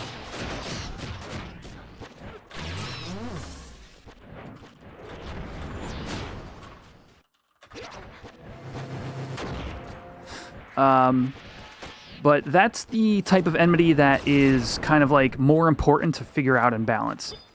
Because, like, say you're a black mage and you're fighting a long fight and you're generating cumulative enmity over time, but you're not trying to take damage, so you're never reducing that. At some point, you hit a cap. So both enmity values have a cap, and when you as a black mage and the paladin as a paladin reach that cap, at that point, it's really just who performed the last action is the person that's highest on the hate list. So, yeah, it'll basically bounce between, like, say, you and the paladin until you take enough damage to reduce your cumulative enmity. But you're not going to reduce your CE that far that you're going to be, you know, phenomenally lower on that list. So, you know, at some point, you probably just need to eat a death on really long fights. It's kind of an interesting thing. You know, there's probably more ways that system could be adjusted.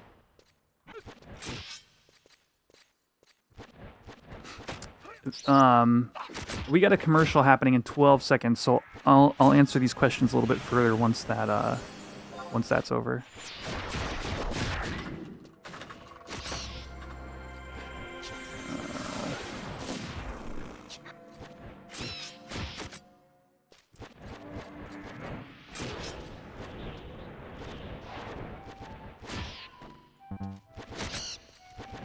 Skip it?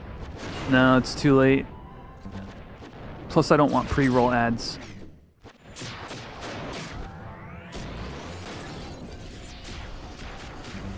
$70 yet? Nope. I'll be 70 very soon.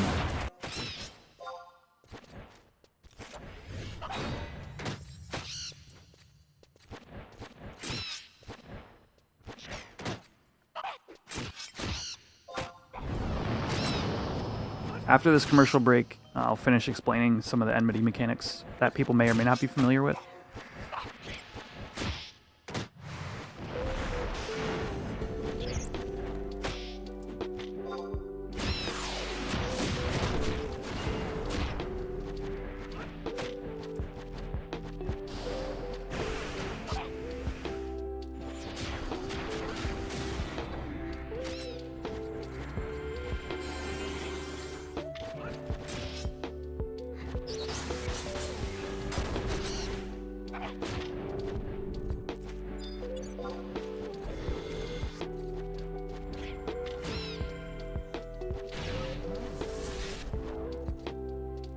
More seconds, chat. For those of you with subscriptions, hello. Hi. For those of you with YouTube Premium, hello.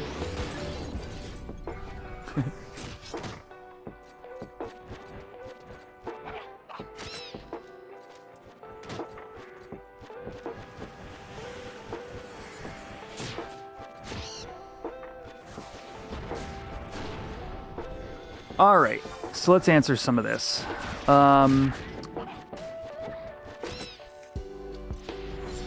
Dude, I love YouTube Premium. All the flack they've been getting for raising their price, like, I get so much value out of Premium. Is Black Mage still capped when they die? Yes. So, the thing about cumulative enmity is you lose it based upon your,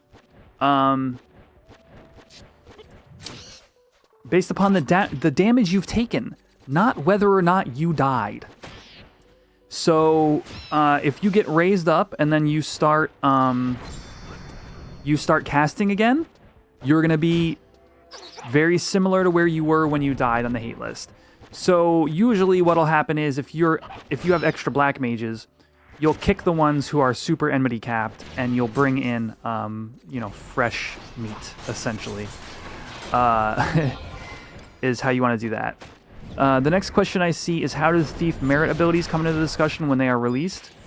Are you talking about Accomplice and Collaborator? So, those abilities are interesting in that I believe they shed 25 and 50% respectively of the other player's cumulative and volatile enmity.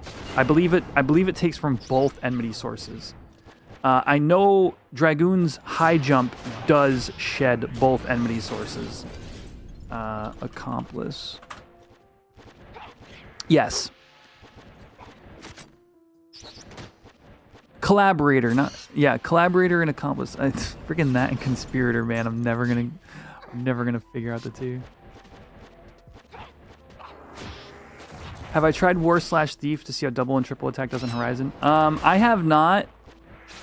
But most of our warriors come sub-thief for gods in Sky. Super jump is a complete hate shed, but high jump is like a 30% on Dragoon sub and a 50% on Dragoon main with your... Yo!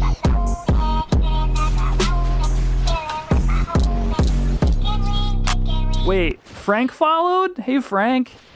And then Hugin gifted Frank a sub? Welcome, dude. You now have yourself a stream avatar. Fully customizable and Final Fantasy XI themed.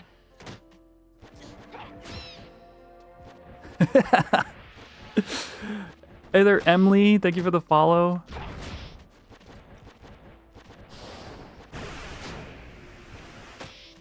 Yeah, they both shed both. I was just saying Super Jump was a full Enmity. Enmity Bop. Enmity Bop. Beacon Bop.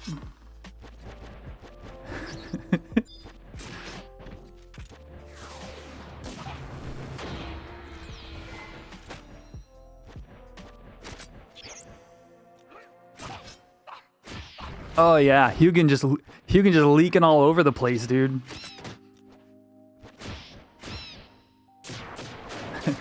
How does Enmity plus and minus on gear work then? Another great question. So it's a straight percentage gain and loss. So say Provoke generates 1800 Enmity, and you have plus 10 Enmity, you would generate an additional 180. And then Enmity minus is... Enmity minus might be like a ratio. One sec. Because I feel like minus 100 Enmity does not reduce your Enmity to 0. But I know plus Enmity does.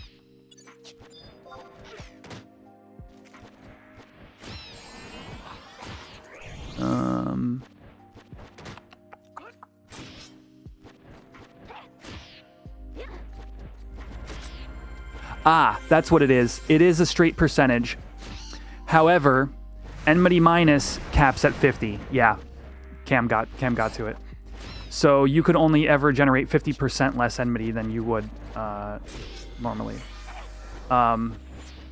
However, Enmity plus caps at plus 200, which would be 200% Enmity generation. So you would generate 3 times the amount. Which on retail, I'm pretty sure you can get plus 200 Enmity. I haven't looked at my Rune Spencer set since I stopped playing, but yeah.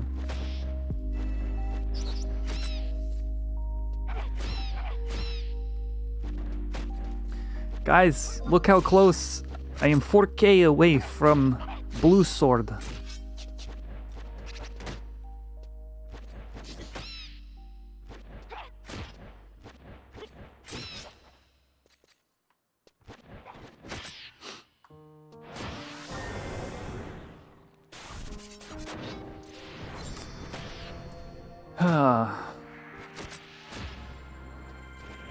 This is the fastest I've ever leveled anything, I think. I was level 37 warrior on the charity stream, my 6-hour block of the 24-hour stream. I was level 37 warrior. Man, I'm awful with my cooldowns today.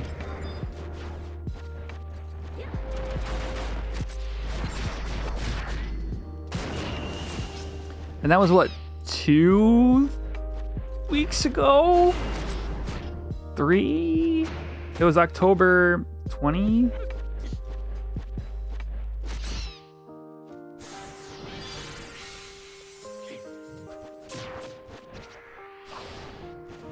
Hazy Monkey says, great. Oh, why am I dying? Why am I dying?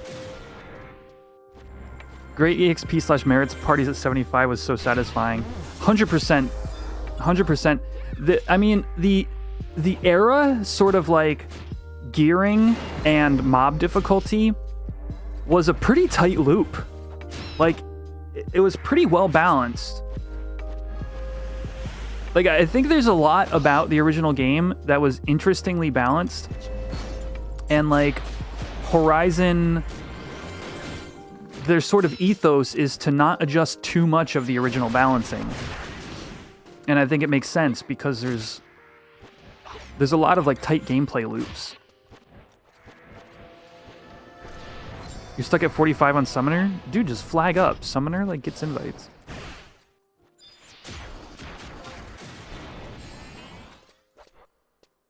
$313? Chain 7, let's go.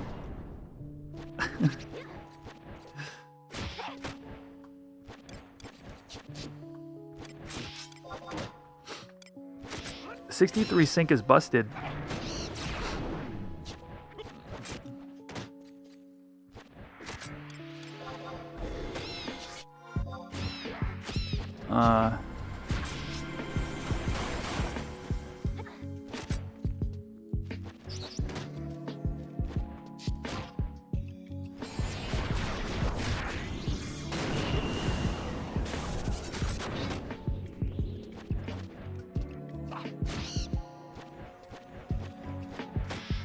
The only problem with this camp is how much time you spend here. No doubt. You get the same in good old retail CP parties or master level parties.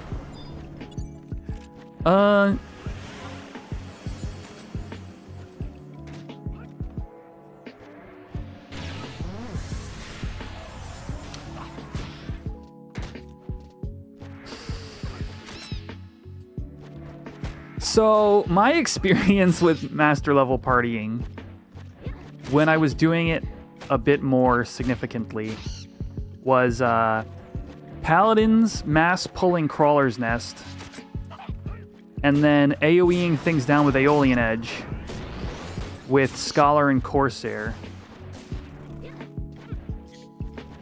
And then you could basically have like upwards of 3 people leeching. I did do, if Mal is around, I did do the gears in...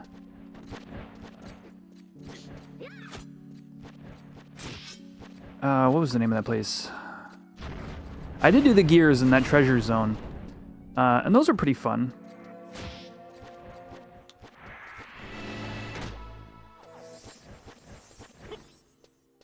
I forget the math, Cammy.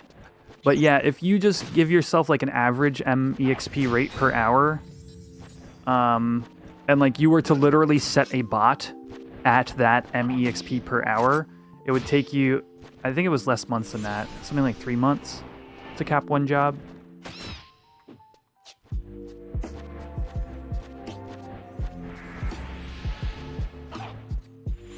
I will say there were a few times in both job point farming and MEXPing that I did feel like, oh, this is like old school EXP, like good merit party vibes.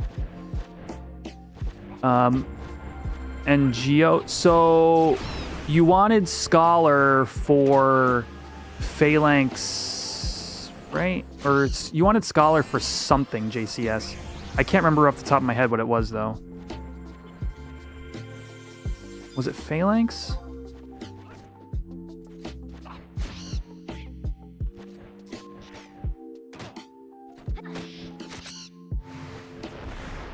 Yes. Yes. Yes. 15-minute Phalanx on the Paladin with the Paladin's Phalanx plus gear on. That's what it was. Why did I click Utsusemi instead of Berserk? Gosh darn it.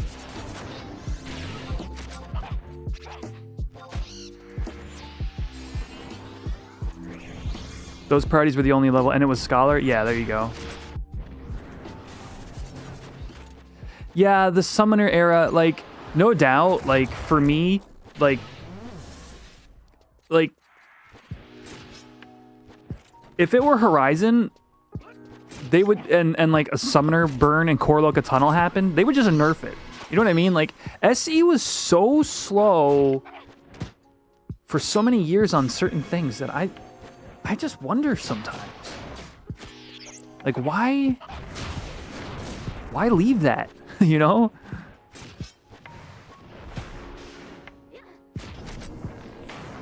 PS2 limitations, right? Like, I don't know.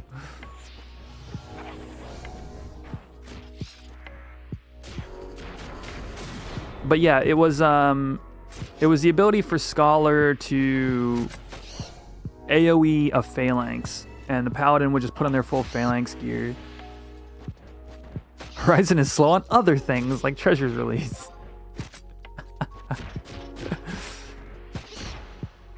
There are a lot of other broken things. You nerf one, another pops up. Sure. I mean, I know that one got brought up, but to me, that one specifically stands out.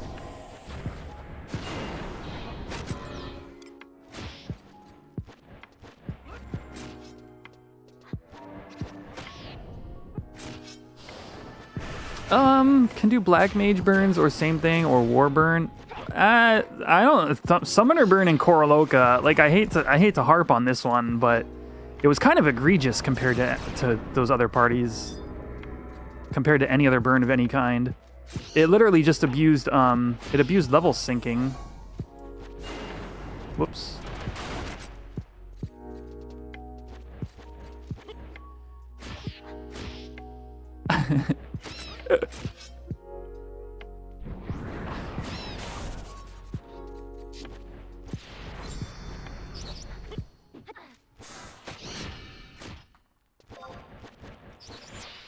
I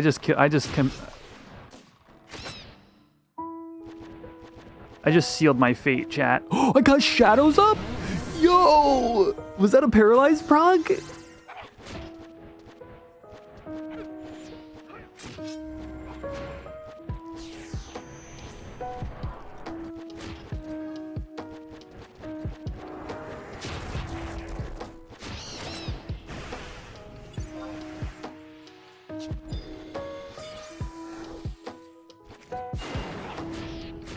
Let's go, chat. Let's go. I'm so close. I'm so close. What level is Maneater? I'm not going to be able to equip that for a bit, I think. 73, yeah. That's fine.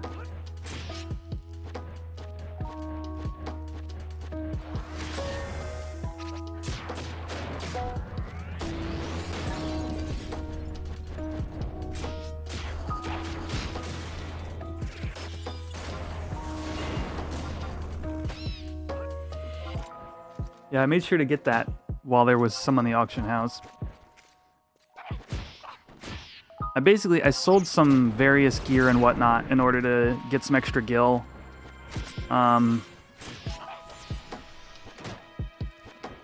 Yeah, Juggernaut has 12 more attack than Maneater and like 3 strength, but it has like 3 lower base damage and no accuracy. So for me, the Maneater main hand is definitely the play. Like, considering the sword skill on Warrior is like B, I just think it's a no-brainer. Plus, it's like 400k compared to 3 mil, so I'm saving 2.6 mil and having what is arguably a better weapon for my setup.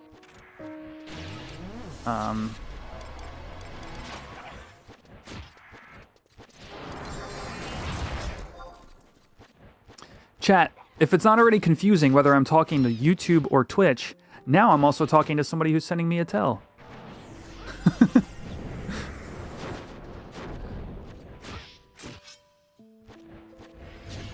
For 2 axes, I'd be torn between Maneater.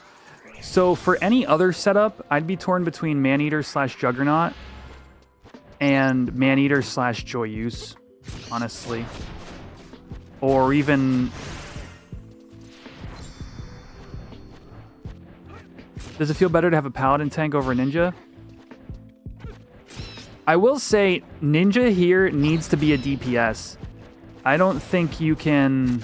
Especially with a Ranger in party, I don't think you can Ninja tank this EXP.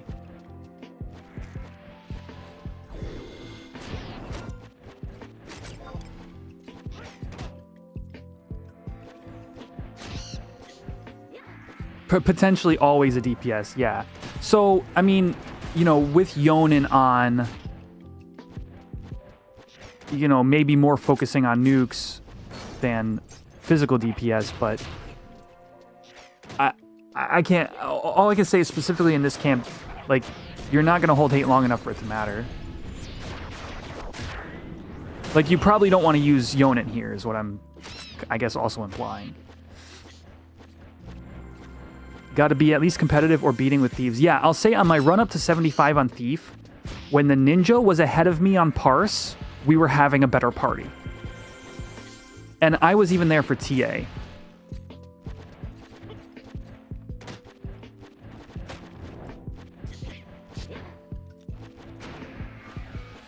Like, that's parties including, like, me being there for Trick Attack. But Dino asked, am I able to use my sword yet? Not yet. No. But in 700 EXP, technically, yes.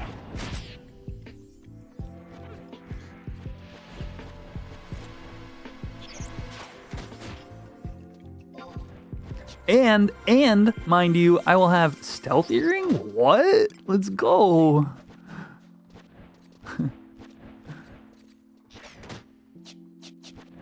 Dude, I'm all rolled up, man. To just, like, spank mobs. Oh, yeah, you gotta get Sky, dude. Oh, what about Martial Axe for TP bonus? I was just asked. So the thing about Martial Axe is it only works in your main hand. But it's probably pretty good. I will say, like, there's a chance it actually kind of poops out damage. I have one. They cost like 2K, so I'll give it a shot. But something tells me the raw bossness of a Maneater is just gonna make up for anything a Marshal would grant.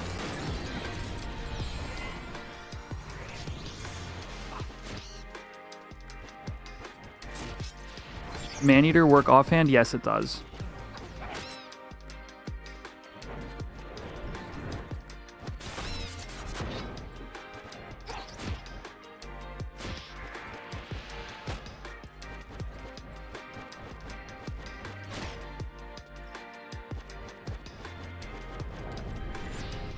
Yeah, the Magus or the stones that give you the double I'm stuttering here. The like Justice Sword, stuff like that.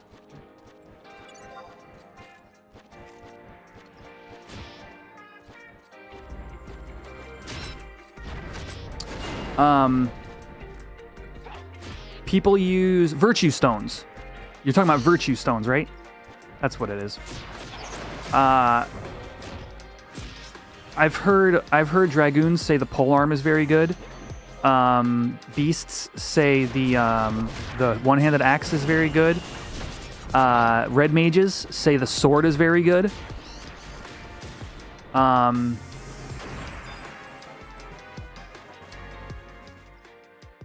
There it is, chat.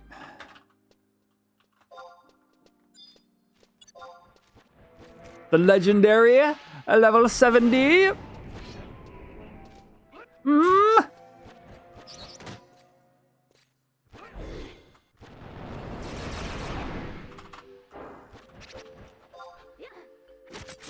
It is time.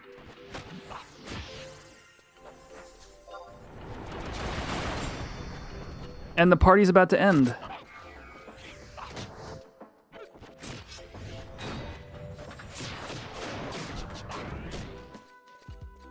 That's a beaut. Thank you, Josue. Thank you, Ollie. Thank you, Hazy. Thank you, everybody.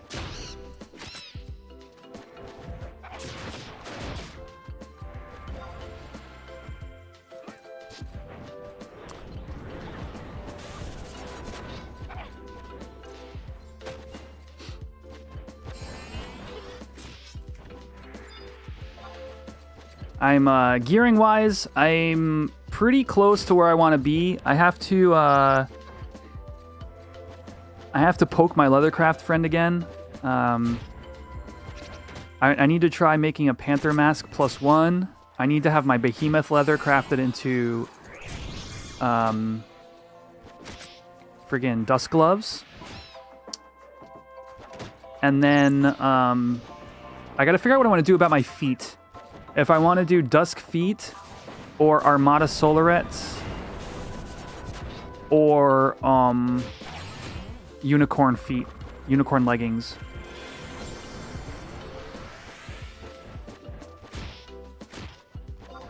But other than that, like, I think I'm pretty much rolled up. Need to see Riddle First Blood? Oh, we will. I don't know what I'm going to go fight, but we're going to fight it.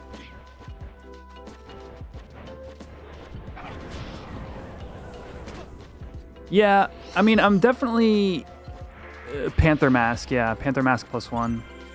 I'm definitely like weighing towards accidentally overpaid. Mage on YouTube says accidentally overpaid for something in AH. Is it possible to return it back, or is it gone? You need to message the player and hope that they are a respectable player. That's the only recourse for an overpaid item, sadly. Yeah, Panther Mask is going to be a T0.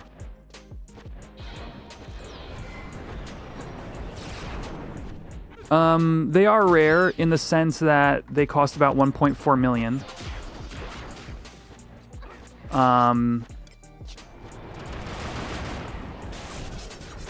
They're a T0.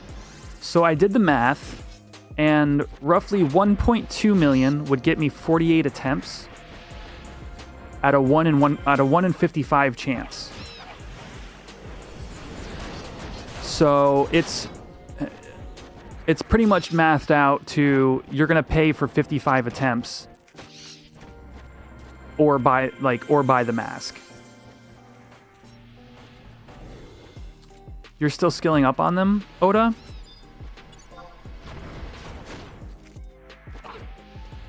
What's your character name? Is it Oda in game?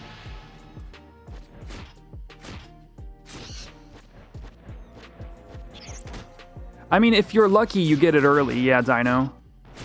I mean, that's just T0s in general, though. You may either never get them or you get them early, but oh, it's NAS. Okay.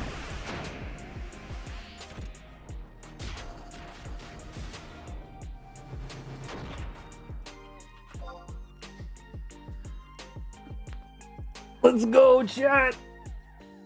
Let's go.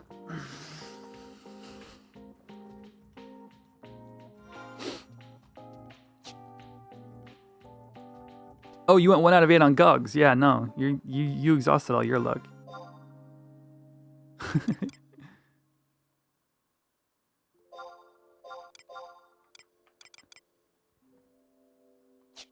Lot to loot. Oh. Get that bird feather.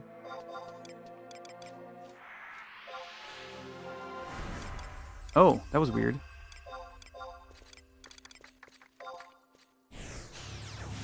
Yo, blue sword, baby.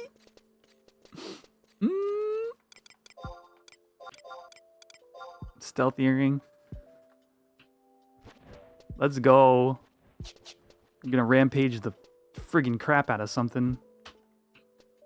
There's probably nothing up here I want to solo, right? Are the birds at the start, like, lower level?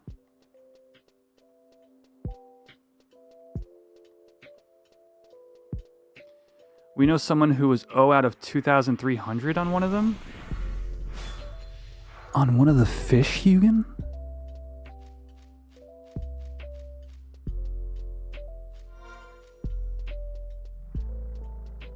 Thanks, everybody. So Supa is not good with is not a dual wield item on Horizon. Horizon moved the dual wield over to Stealth Earring instead. Is blue, is a sword, is equipped. And I have sword merits, but I'm actually underskilled. So why? Well, actually, the why is a really super valid reason, and I think is an incredible change. So let's take a look at Supa.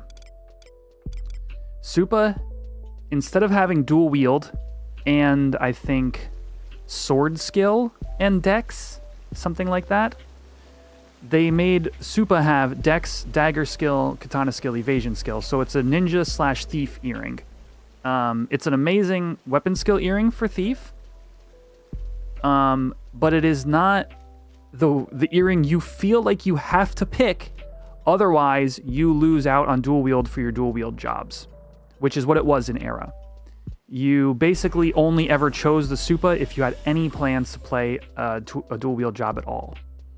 So what Horizon did is they made it an accuracy / weapon skill earring / evasion earring. So it's very versatile on both, again, thief and ninja. Now, the stealth earring, it did not have dagger. I think it was sword. I think it was sword, agility, dual wield, and like one other thing. Okay, there you go. So it was just those things. Stealth earring on Horizon has dual wield. So if you want that, if you want that, you got to pay beast coins, or ancient ABCs. But at least you're not locked into choosing only Supa. Now, to be fair to Light's point here, is the OG Supa is, you know, obviously the best in slot for Riddle specifically. Like, I get it. I'll take one small hit to my accuracy in favor of making the Supa choice not mandatory. It's not a worse DPS earring, like, hard stop. It is specifically a worse DPS earring on dual wield sword, but it is a better earring for a number of different reasons. As a thief, it is an insane earring for both accuracy swap and especially in weapon skill. So I love the change, but specifically sword dual wield, it's not as good. Dagger dual wield, it's better. What's interesting is it's not clear cut, which is awesome. You're never gonna skip the dual wield for TPing. Correct, but now you just equip stealth earring, and now you have the option in your other ear to either have brutal, which you would want anyway, and then Supa becomes a weapon skill earring. But bear in mind, this is still an accuracy swap. 5 accuracy or actually, what is it? It's like 3.5. 3.5 accuracy or whatever in the earring slot is sort of unheard of in Era. Like, I don't think there was a dagger skill earring from the selections. Dual wield does have a cap, and you cannot reach it on Horizon.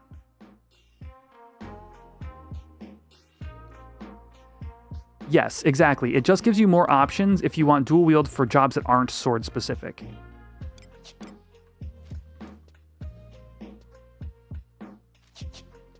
Anyway, I don't think the birds here are the proper level. Yeah, they're 72. So I'm not gonna be soloing anything in sky right now. So let's warp out and go fight like crabs.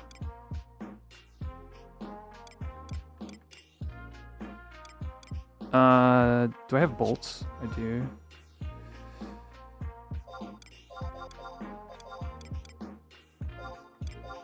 Yeah, I mean, think about the Supa outside. Think about the OG Supa outside of the one context of dual wield sword.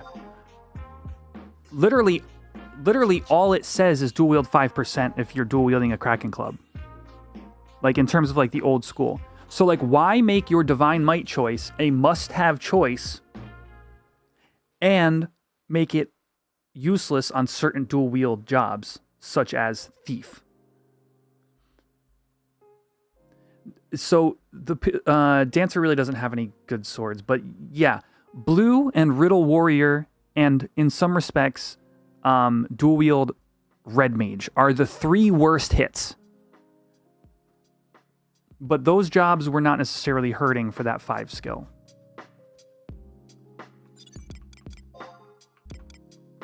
In order to open up possibilities on other jobs. Dual wield is like 50%. Well, it might be, but realistically, the dual wield cap is your attack speed cap. Because once you reach that, you're not really worried about adding more dual wield.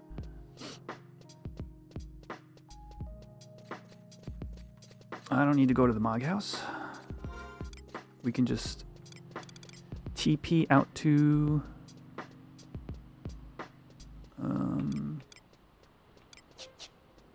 let's see, Kuzots.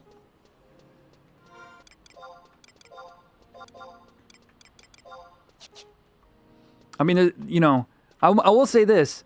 There ain't much to see from here except for swinging a lot and doing rampages. It is what it is. But we hit 70, and I mean, there's like Dio Farm. There's Dave's in South Sandy just running into a wall. Rock on.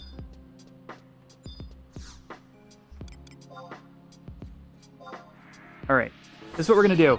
I'm gonna take a short break and throw some food. Throw some food on. You thought it lowered the delay between rounds, lowering TP return and return. Yes. So when you build dual wield onto a build, you want to cap your magical and gear and equipment and JA haste as high as you can, and then you add dual wield on top of that in order to reach attack delay cap, which is 80%. But where we are in Horizon, there's not enough dual wield for that to matter. So you would need to have like 2 marches, haste, you know, and like max gear haste, which is kind of hard to reach without Dragoon sub. And then you would still be able to, I think you'd still be able to fit in like 16 dual wield or something, which we only have 5 of. Yeah, I don't know what they did with marches. I read that in the patch notes. But we're going to take a minute. Like I said, I'm going to go throw some food on. We have the Ojimbo game coming up. And by the way, Twitch chat, I fixed your avatars. You can now participate in the mini games. But if you haven't seen some of these, try to jump and catch these stars. And there's some cool random crap that'll happen. I'll be right back as soon as I just throw some food on.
お前はもう死んでいる。何？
All right.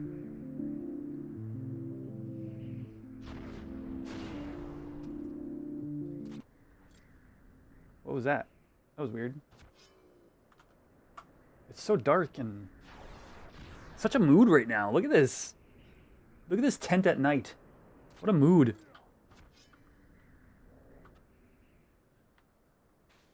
I meant to go to...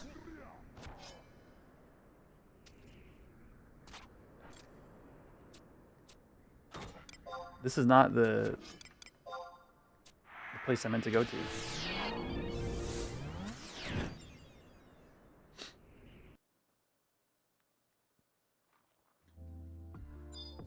Not Kuzots, I gotta go to Volbao.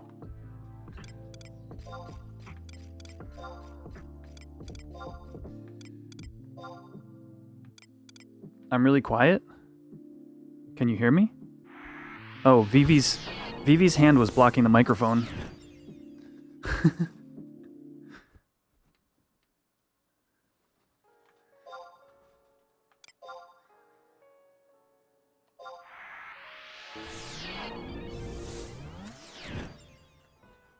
Am I still quiet? Check, check, check. Levels look good. Is this that thing again, Cam, where your Twitch freaks out?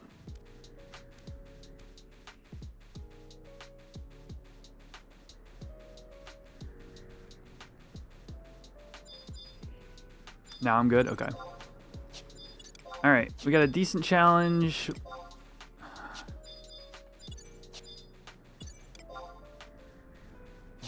Yeah. I don't actually know at 70. Loot boxes are cute, but I came here for the casino. Oh.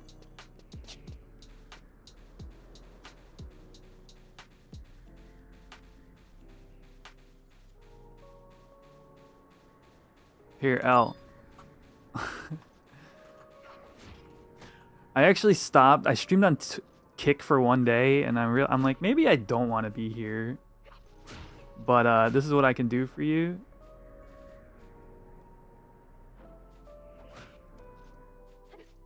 If people want to watch the degeneracy. Where'd you go?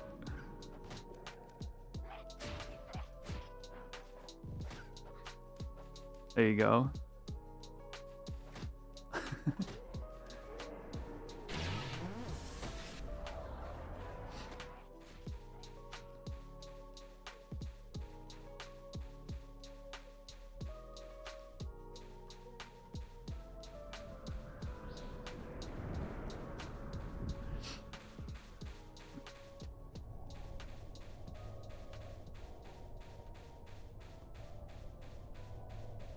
If we were on Kick, man, that would be it. You just gamble, right?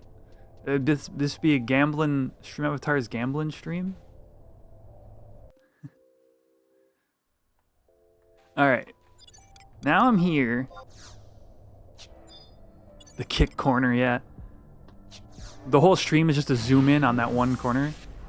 I don't know how Warrior is going to fare against these solo, especially at this level. So I'm just going to throw up a sushi, and we're going to see how things go.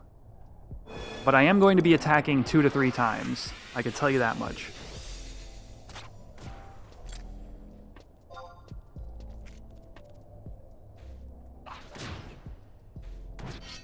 Let's go!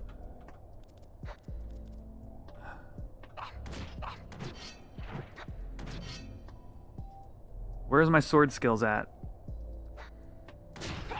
Oh, actually, I might not be able to skill up on this. I think I might be capped for this level.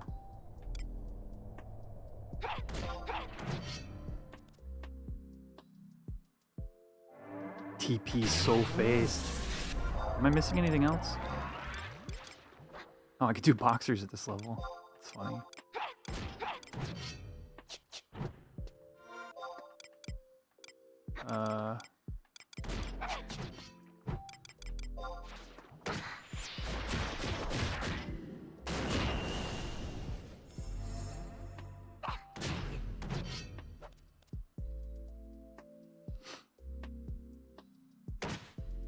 I mean, my kill speed's about as fast as it is on Thief, almost.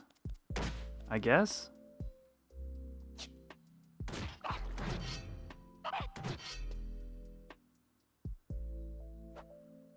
Parry! Let's go. Alright, I just kind of want it to die now.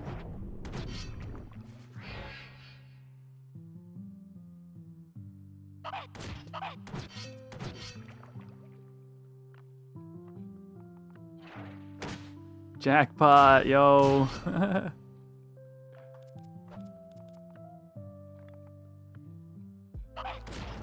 Oh, come on.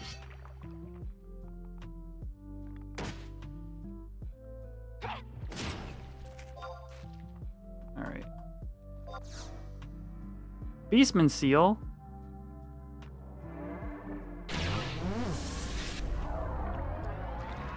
Yeah, that one's pretty rare, Hugin. It's like a 5% drop rate from those chests.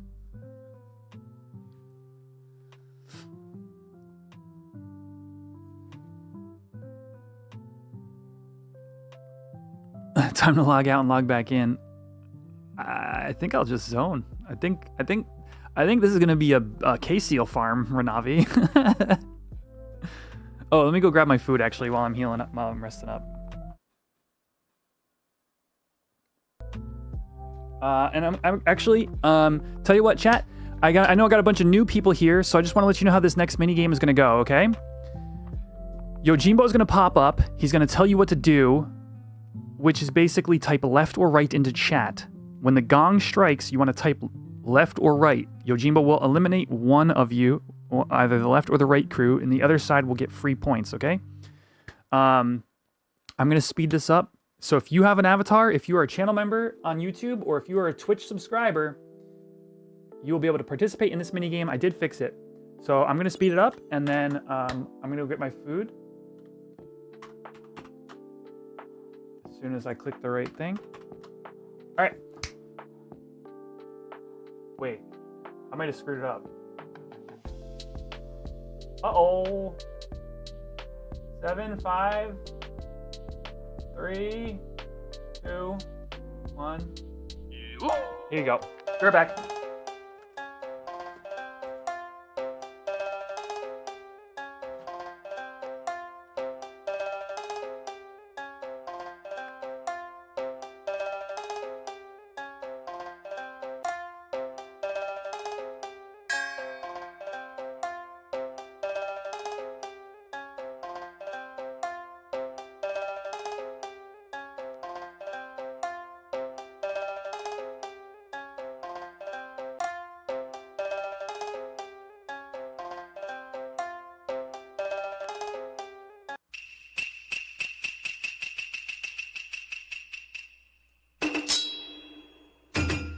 Left side wins.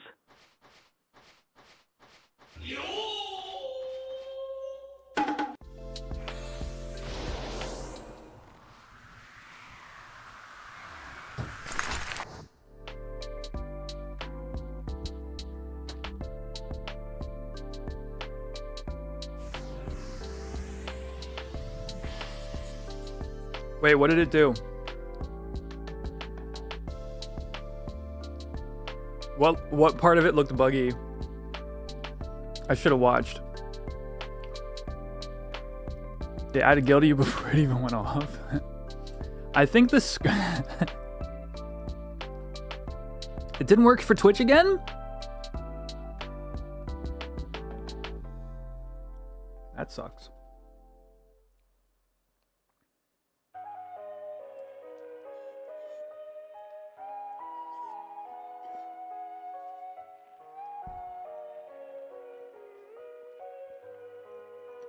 All right, I thought I fixed it.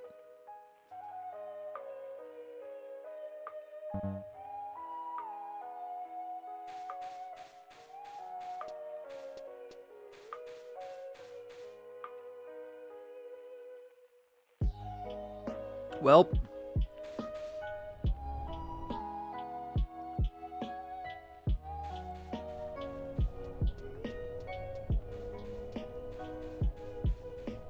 I'll have to look into it more.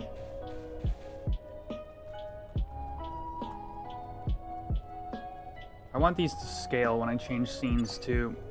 I got a lot to work on. Now that I hit 70, I think I'll spend more of my time working on stream stuff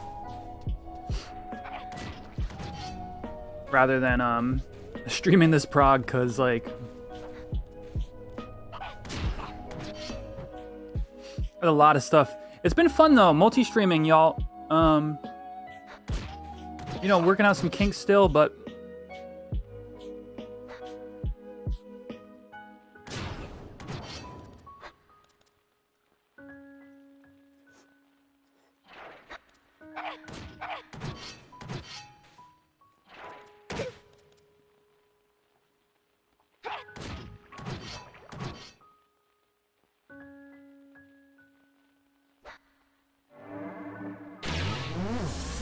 time to catch up.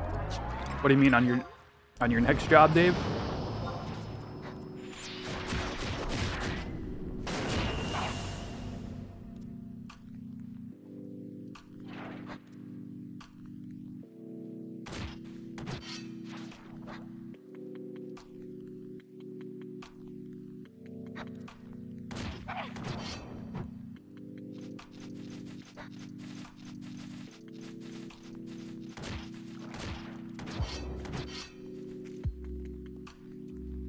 Yeah, and do Vorpal Blade spam, JCS.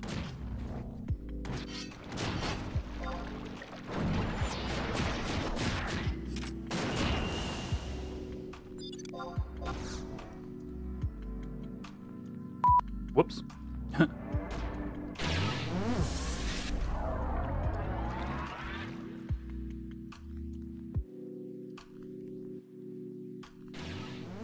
Hilariously, for those of you who weren't here at the very heart of this, the very start of the stream, I went to go click like, it's like, hello everybody, welcome to a Final Fantasy XI live stream. Today we're going to be leveling Warrior to 70, and I'm like, okay, I didn't mean to hit that button.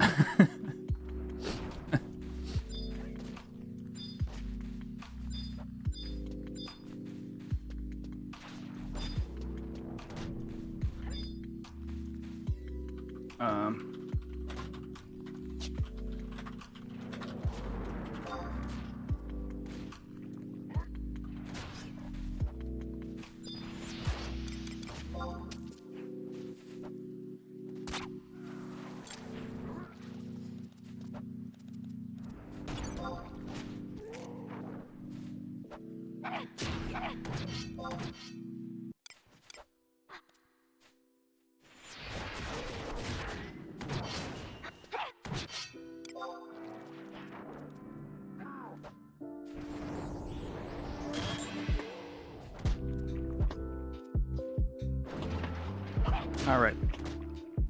Honestly, how's the EXP? What am I making? 6K an hour? Sounds about right.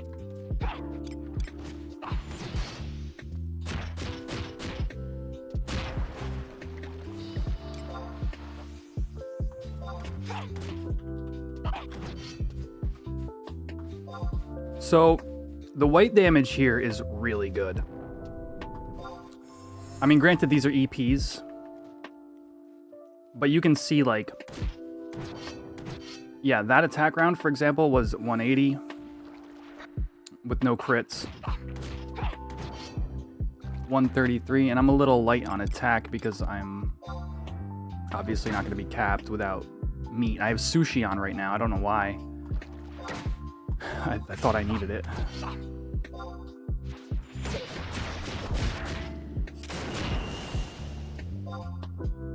Savage Blade everything? I feel like Vorpal Blade is better in Era, but I would be willing to try both.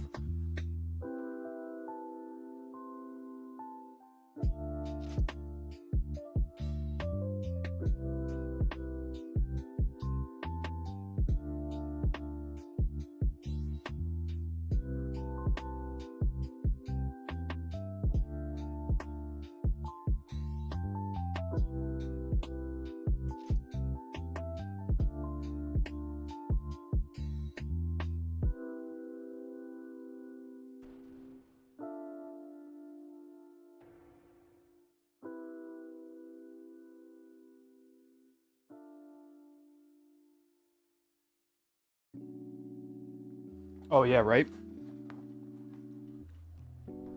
Leave retail only to come Savage Blade all the things here.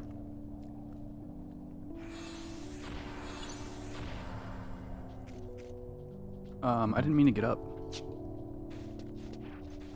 Dude, I was a huge Nagling fan when people first started using it for like Corsair. And it was like, oh great, my Corsair can do melee DPS now. And then it caught on. Oi.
Alright, see, there we go with crits. That was a 300 damage attack round.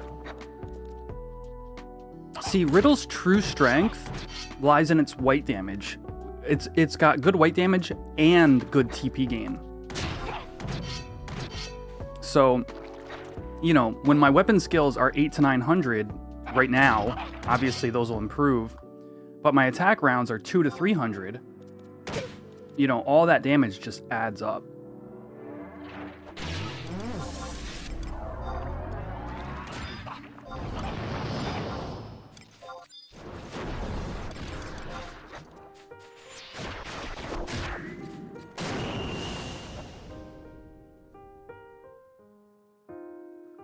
It boosts all damage, including TP moves. Are you implying that the mob's TP move usage gets boosted? I mean, like, obviously, like, I'm not going to use it against, like, Kieran. I mean, I might. I'll probably just come sub-thief and use Great Axe, though. Oh, I'm going to die.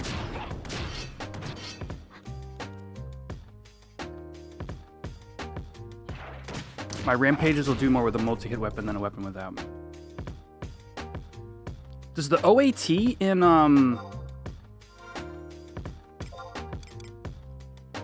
does the OAT on Riddle somehow affect my offhand hit weapon on a multi-hit or on a weapon skill?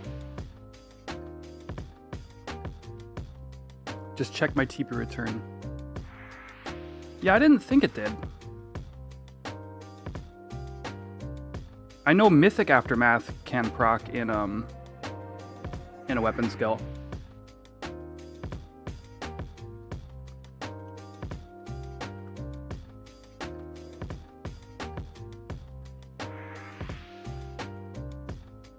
Double attack obviously can.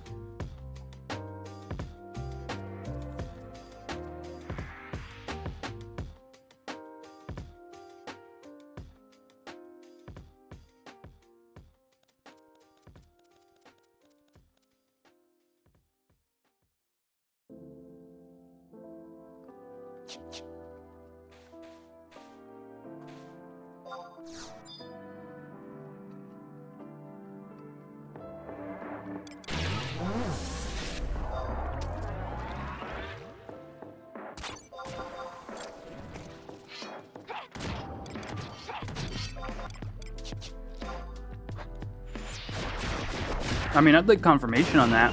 I didn't think that was a thing. Otherwise, like Kraken Club with a FTP replication weapon skill would probably just do like 99k damage.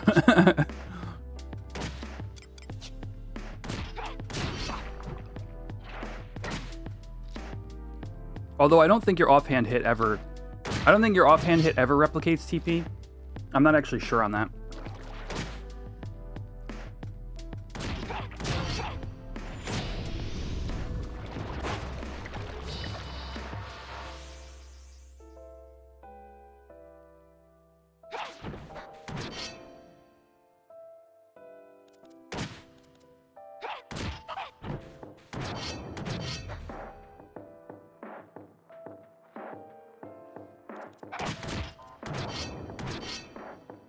So the big difference between Warrior and Thief doing this, like right now, is evasion and bloody bolts. Like this, like I could keep going forever as Thief. Oh, hey.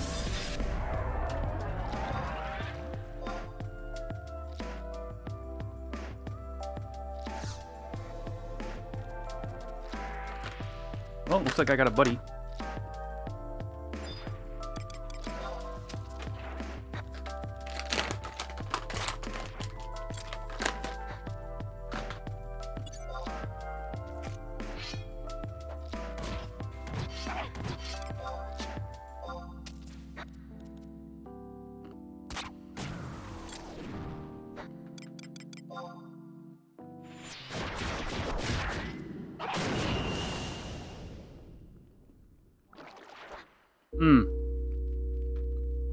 Additionally,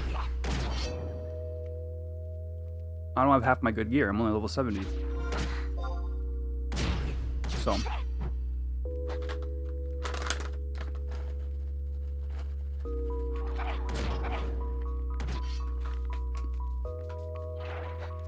Chat, I'm going to pull up for you. For those of you who were in DA's stream the other day, we were making his Galka for our FFD20 game. I want to share with you the final product of my mini.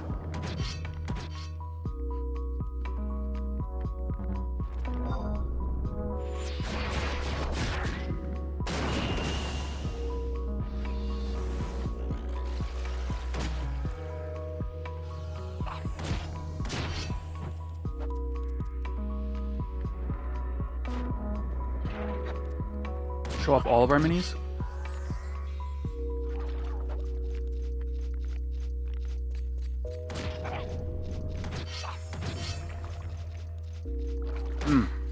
FFD20 Jordan. It's a Pathfinder role-playing tabletop game. Think basically Dungeons and Dragons set in FF11's universe.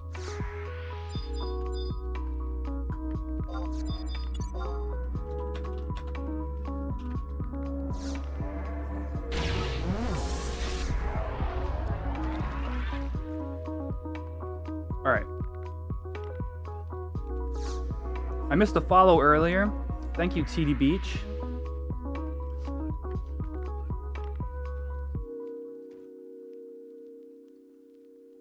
Yeah, it's gonna be on YouTube eventually. TM. So here's my chemist. I'm a Mithra chemist. And a male Mithra chemist. We took a little bit of job liberty with the FFD20 system. Stuff that would fit in 11 but isn't necessarily in 11. Like we have a knight. We have a chemist. I huck bombs. I thought I had a gun.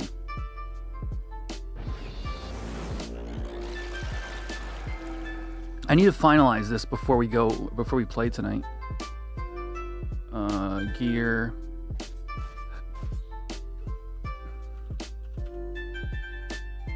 Banana gun? What?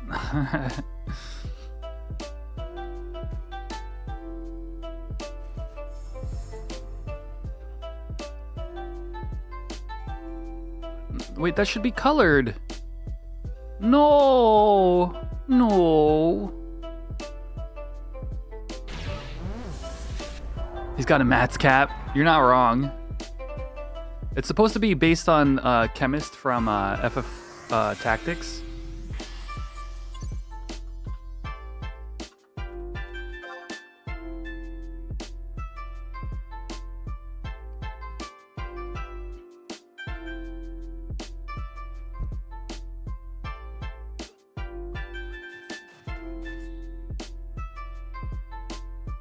There we go.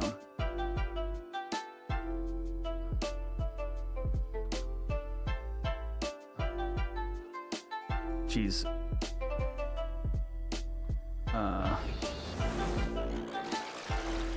My ability to control this has severely decreased for some reason. There we go.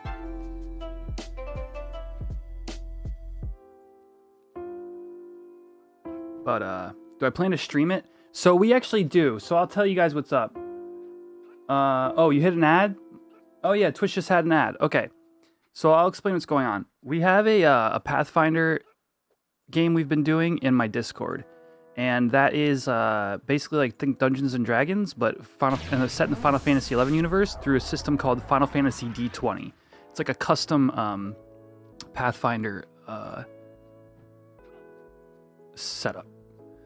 And we actually do stream them in the Discord every Friday, as long as we're getting together. So if you guys are interested, I'll tell you this before I finish what I'm doing here. If you're interested in my Discord, if you go to Get Rolls here, there's a roll for FFD20. Just click that reaction roll, and you'll get pinged whenever we're going to go live with our sessions. And again, they are streamed in my Discord. It's in an event channel. Event channels are weird if you've never been a part of one. It looks like a voice channel, but you can't talk with the other people. You can only listen to those who are on the stage, or you can text chat. So if you're like, I don't know if I want to hang out in a voice channel with people I don't know and watch this thing, don't worry, it's not a voice channel. It just looks like one. So if you accept that role, you'll get that ping, and you'll be able to watch. We're pretty far along in our campaign already, but I have it all recorded, and I hope to start releasing it on YouTube one day. Here's my chemist. The guys give me such crap because I keep saying I want to put it out, and then I just do other things that aren't edited. All right. I wanted people's opinion on whether or not I go with the gun.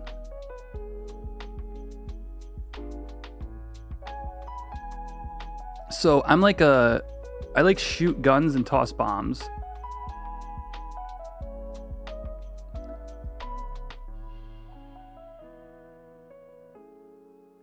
You made a D&D 3.5 FF11 campaign with custom FF11 jobs. That's sweet, Pips. Kamishi also did that. He I don't know if it's 3.5, but he did. I think he did 5.0 actually. You have your gun holstered? Yeah, I thought, like, just having my gun out at all times. Give him the old, I believe you, but my Tommy gun won't. Having it out at all times is going to be weird when I'm in town. That's the only thing. And I think that's why I took it off, to be honest. I think I'll just leave it off. But having a bomb out at all times in town is kind of weird, too. Am I wrong?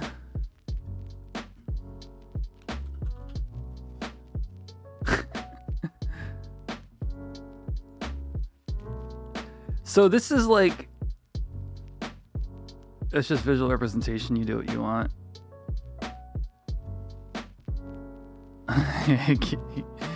Give me all your Phoenix Downs, or I may hit you with this bomb right here. But yeah, anyway, that's my chemist character. So we're going to be playing for the first time tonight with our new minis. I guess I could technically show you the other guys' minis. Some of them were posted.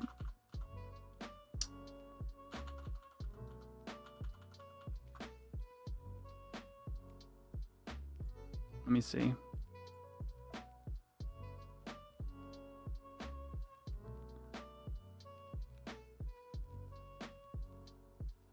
Oh,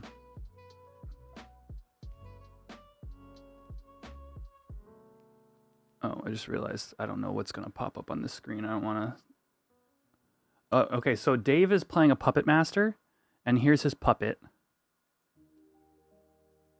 Dave is a goblin puppet master.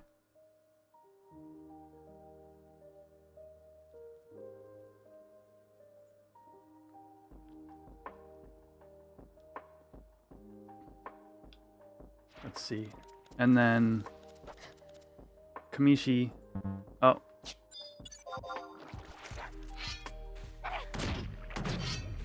I'd show you Dave's puppet, but I can't find it. Maybe I will. This is Kamishi, the Elvon Corsair.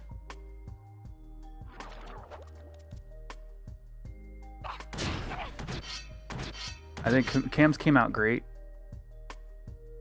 I don't think I actually took a close look at the final product.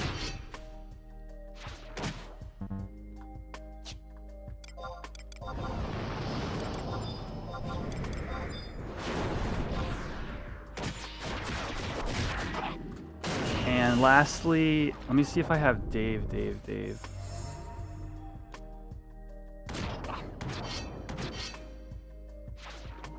DA finished his the other day too, so which is pretty cool. Oh, I gotta show you guys Ruki's. Yeah. Ruki is a Moogle summoner.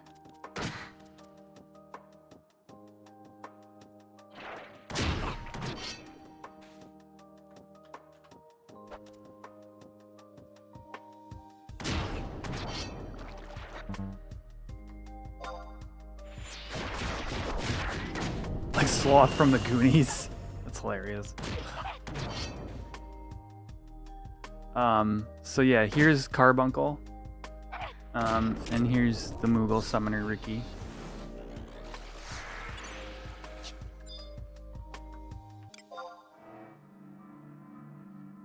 So it's been a ton of fun. Like, it is. I got asked and tell, is it FF11 themed? Yes, it's set in Vanadil. And like I said, we took a couple of liberties. Like, we added Chemist. We have Knight, technically. J-Ray. J-Ray is a Knight. That is the Galka that's played by DA Soccer. You know, we've now been meeting for a few months. We have a nice... we're building inside jokes. We've been on some like tougher adventures. We've had some like insane moments. And honestly, I think this series is going to be a pleasure to watch. I just got to buckle down and I just want to get like the first like 3 episodes out for everybody. Definitely recommend you watch it. If you're not already following me on YouTube or subscribed to me on YouTube, that's where that content will be when it finally gets released. But I just want to share that with everybody because I think it's really cool. And, you know, maybe it's something people want to watch. I don't know. But if that sounds interesting to you at all, you know, when that finally goes live, I definitely recommend you check it out. All right, I'm gonna kill I'm gonna kill a couple more crabs here, just to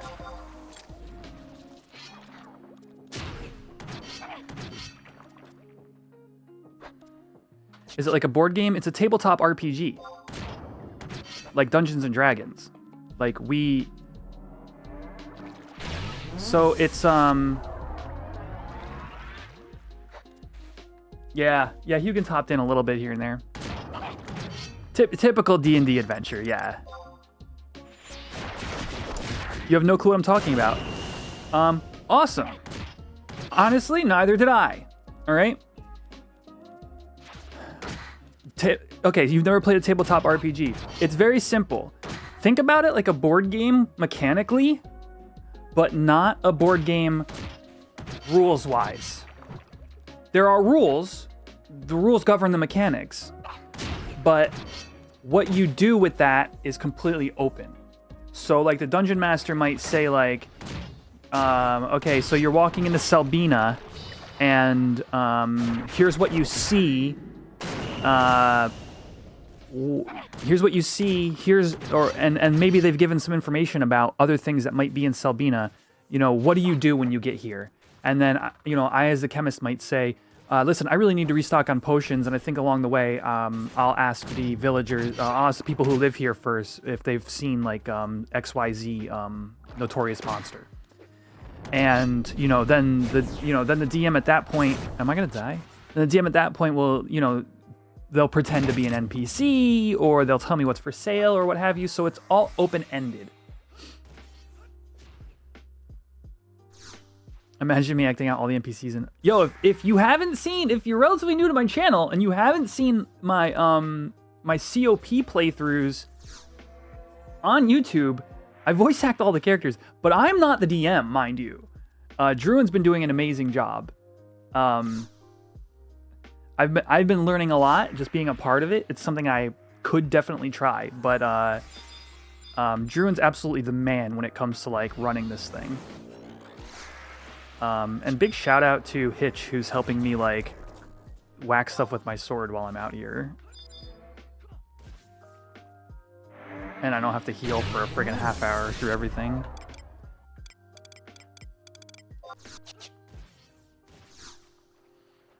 And when Treasures comes out, you can bet that I'll be voice acting all the cutscenes and storylines. Sounds really cool for people who are into that kind of stuff. Dude, I was on your side of this thing for so long, and I had just finally decided, okay, I'm gonna give it a try. It's super fun. And at the very least, I think it'll be fun to watch.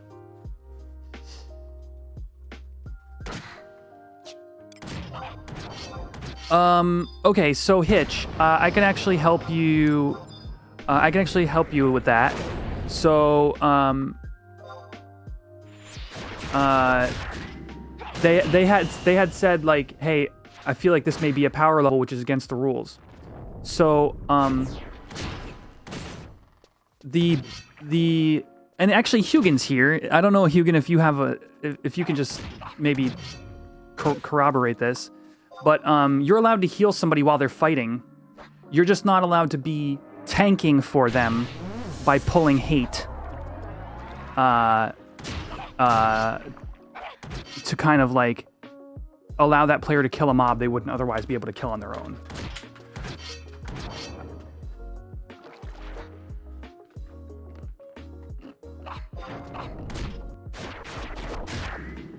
Yeah.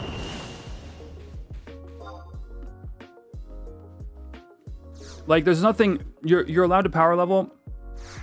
The safest way to power level is to do exactly what you're doing, which is only heal outside of battle. But I think the last time we had this conversation, I looked at the rules and it was like pretty specific to like doing things you shouldn't be able to do. All that to say, if you're uncomfortable, don't worry about it. But if I'm like about to die and you toss me a cure, that's not the type of thing that you can get in trouble for. But again, I appreciate you helping me with the downtime.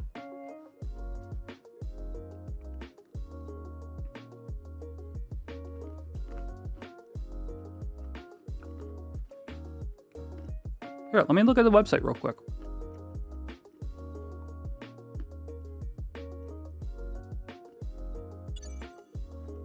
I don't want to give anybody false information, but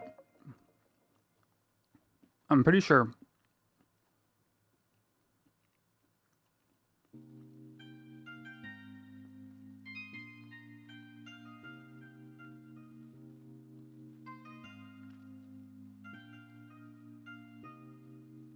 power leveling.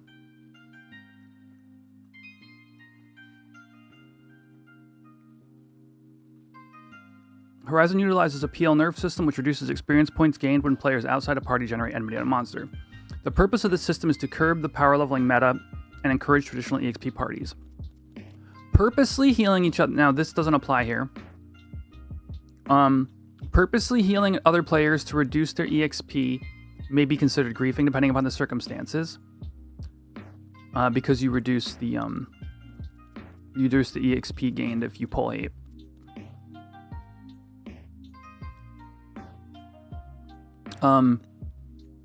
So that's like rule 1, right? Is you can't grief a player by pulling hate and reducing their EXP. Number 2, PL burn parties are EXP parties that use AoE skills to damage large groups of monsters at the same time through the support of an outside power leveler. Okay? PL burn parties, which utilize a power leveler to function, are not allowed. Great. Normal AoE burn parties, which utilize a power leveler during the downtime, are allowed because they do not require the power leveler to function. Note here, this is not talking about this specific circumstance, but we're getting closer. You can still do AoE burn parties. This is just here to clarify, AoE is allowed with a power leveler as long as the power leveler isn't healing you during that. Horizon staff have a discretion to determine what is considered a power level burn that is not allowed. Example, a group of 5 black mages and a tank from an AoE party without a power leveler. The party is allowed to heal them in between pulls because the party does not require the power leveler to defeat monsters. So, I mean, even all in all, when you read this, it's not really talking about a normal party setup.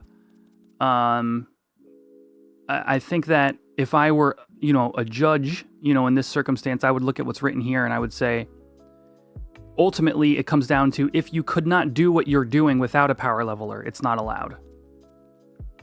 There's no further clarification as to like, hey, can I just heal somebody who's fighting something to prevent downtime? Like,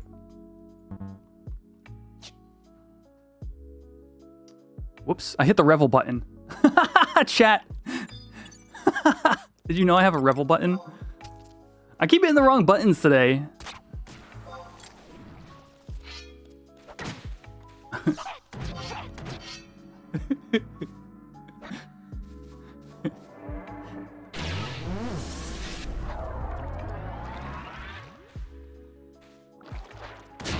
Oh, you had an ad just then, Hitch? I'm really sorry about that. Man, I haven't been trolled by Revel in a long time. I think the EU hours just don't work out.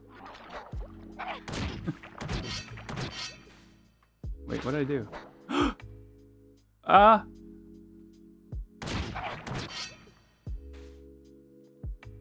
What did I do?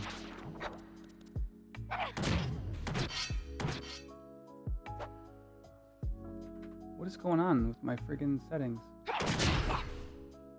Am I about to die? No, I'm not. Dude, I'm being so derp today. Yeah, and the only reason I'm bothering to clarify that, Hitch, is because like I feel like it's a commonly asked question that like players would rather have clarity on than not. Yeah, I'm trying to get rid of the dancing GM, but he's not going away. Oh no, oh no.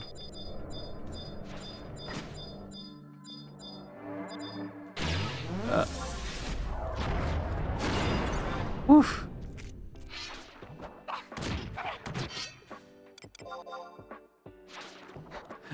Revel, stop! Quit dancing! Where is it?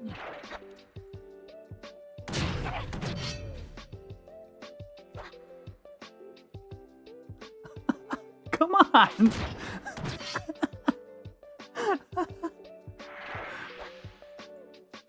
No, it's not that.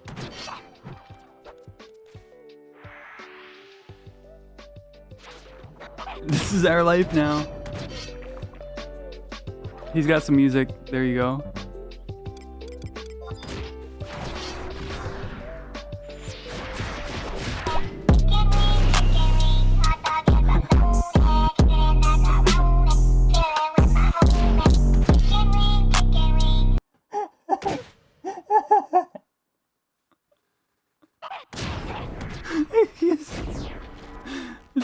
He's dancing to the chicken wing song. This is too good, man. Thank you for the gift sub.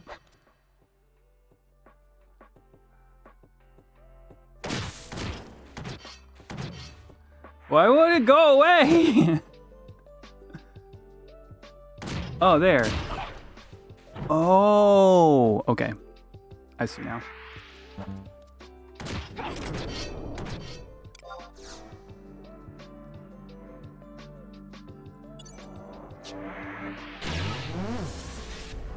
All right, I'm gonna fight a couple more here, just to feel like I'm getting to slap some stuff with my sword. I mean, clearly, right? Like this isn't me at my full power, chat. This is just me fighting some crabs.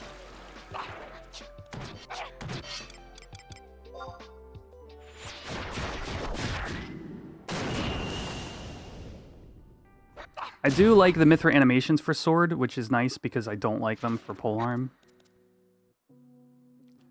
Giant enemy crabs. Aim for the weak point.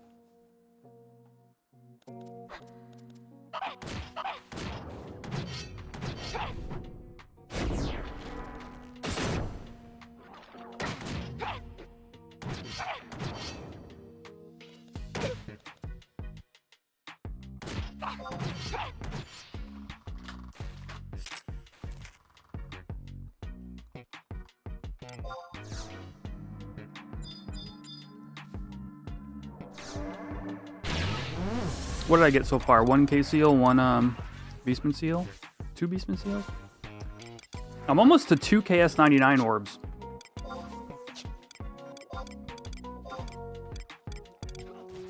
Yeah, well, I'm actually like halfway there. I'm halfway to 2 orbs.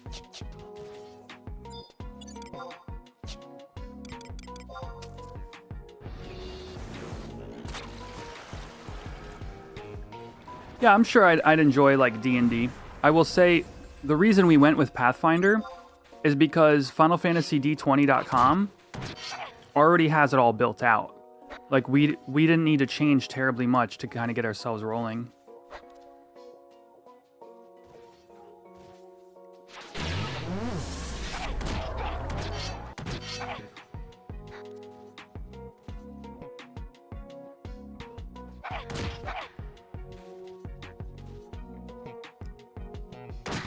That is what a lot of your LS is doing right now. Seal farm Gamba for speed belts.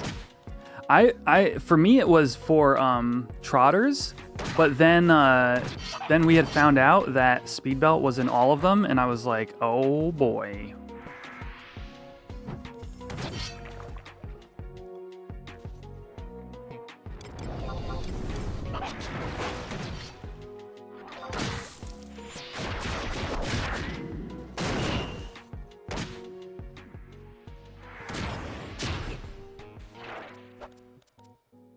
I just gotta get my LS together to friggin' do the runs, because we haven't been able to gather for KS99 in forever.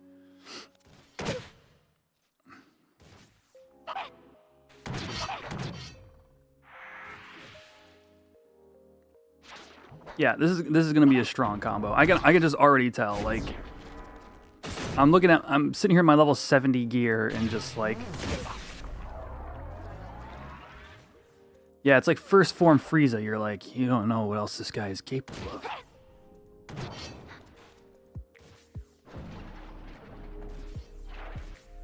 Yo, chat, you remember first form? You remember Frieza coming to... Remember Frieza and, like, future Trunks?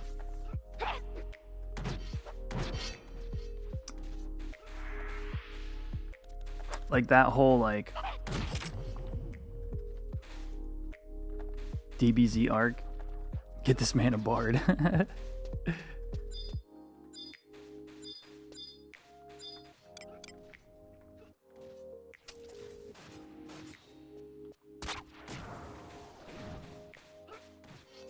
That's it.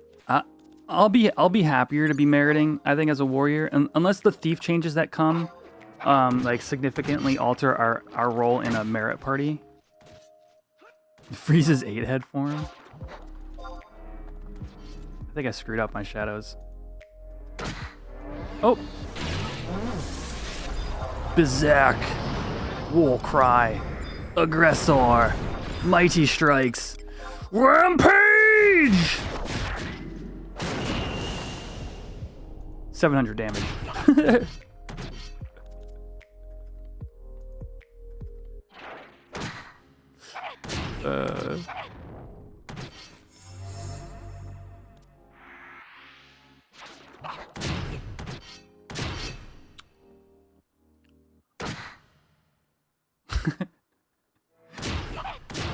I mean, it's probably because I'm only level 70. And my weapon skill set is not very strong.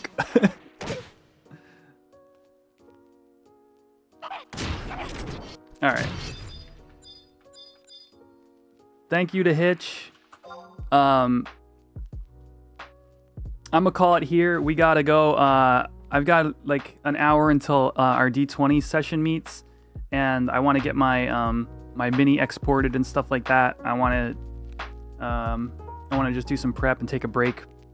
So we're gonna raid you on over to somebody else, chat.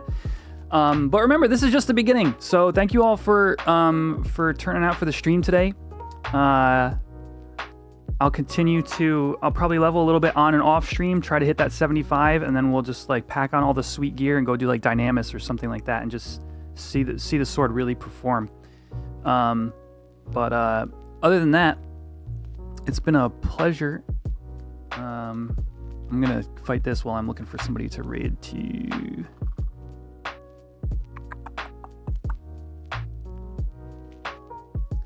Let's see, Worldzilla.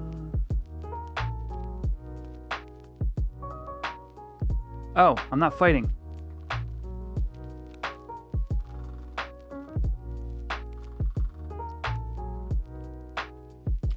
I haven't raided War Scarred in a bit. We're gonna go over to War Scarred stream.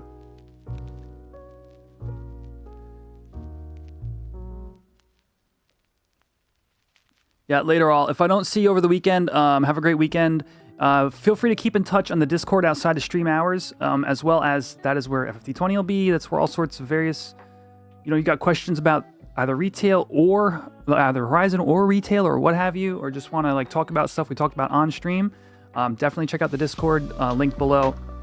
And yeah, gonna raid you on over to War Scarred Goblin, and have a great rest of your day. Everybody have a great weekend. Happy Friday, and I'll talk to you soon. All right, peace out.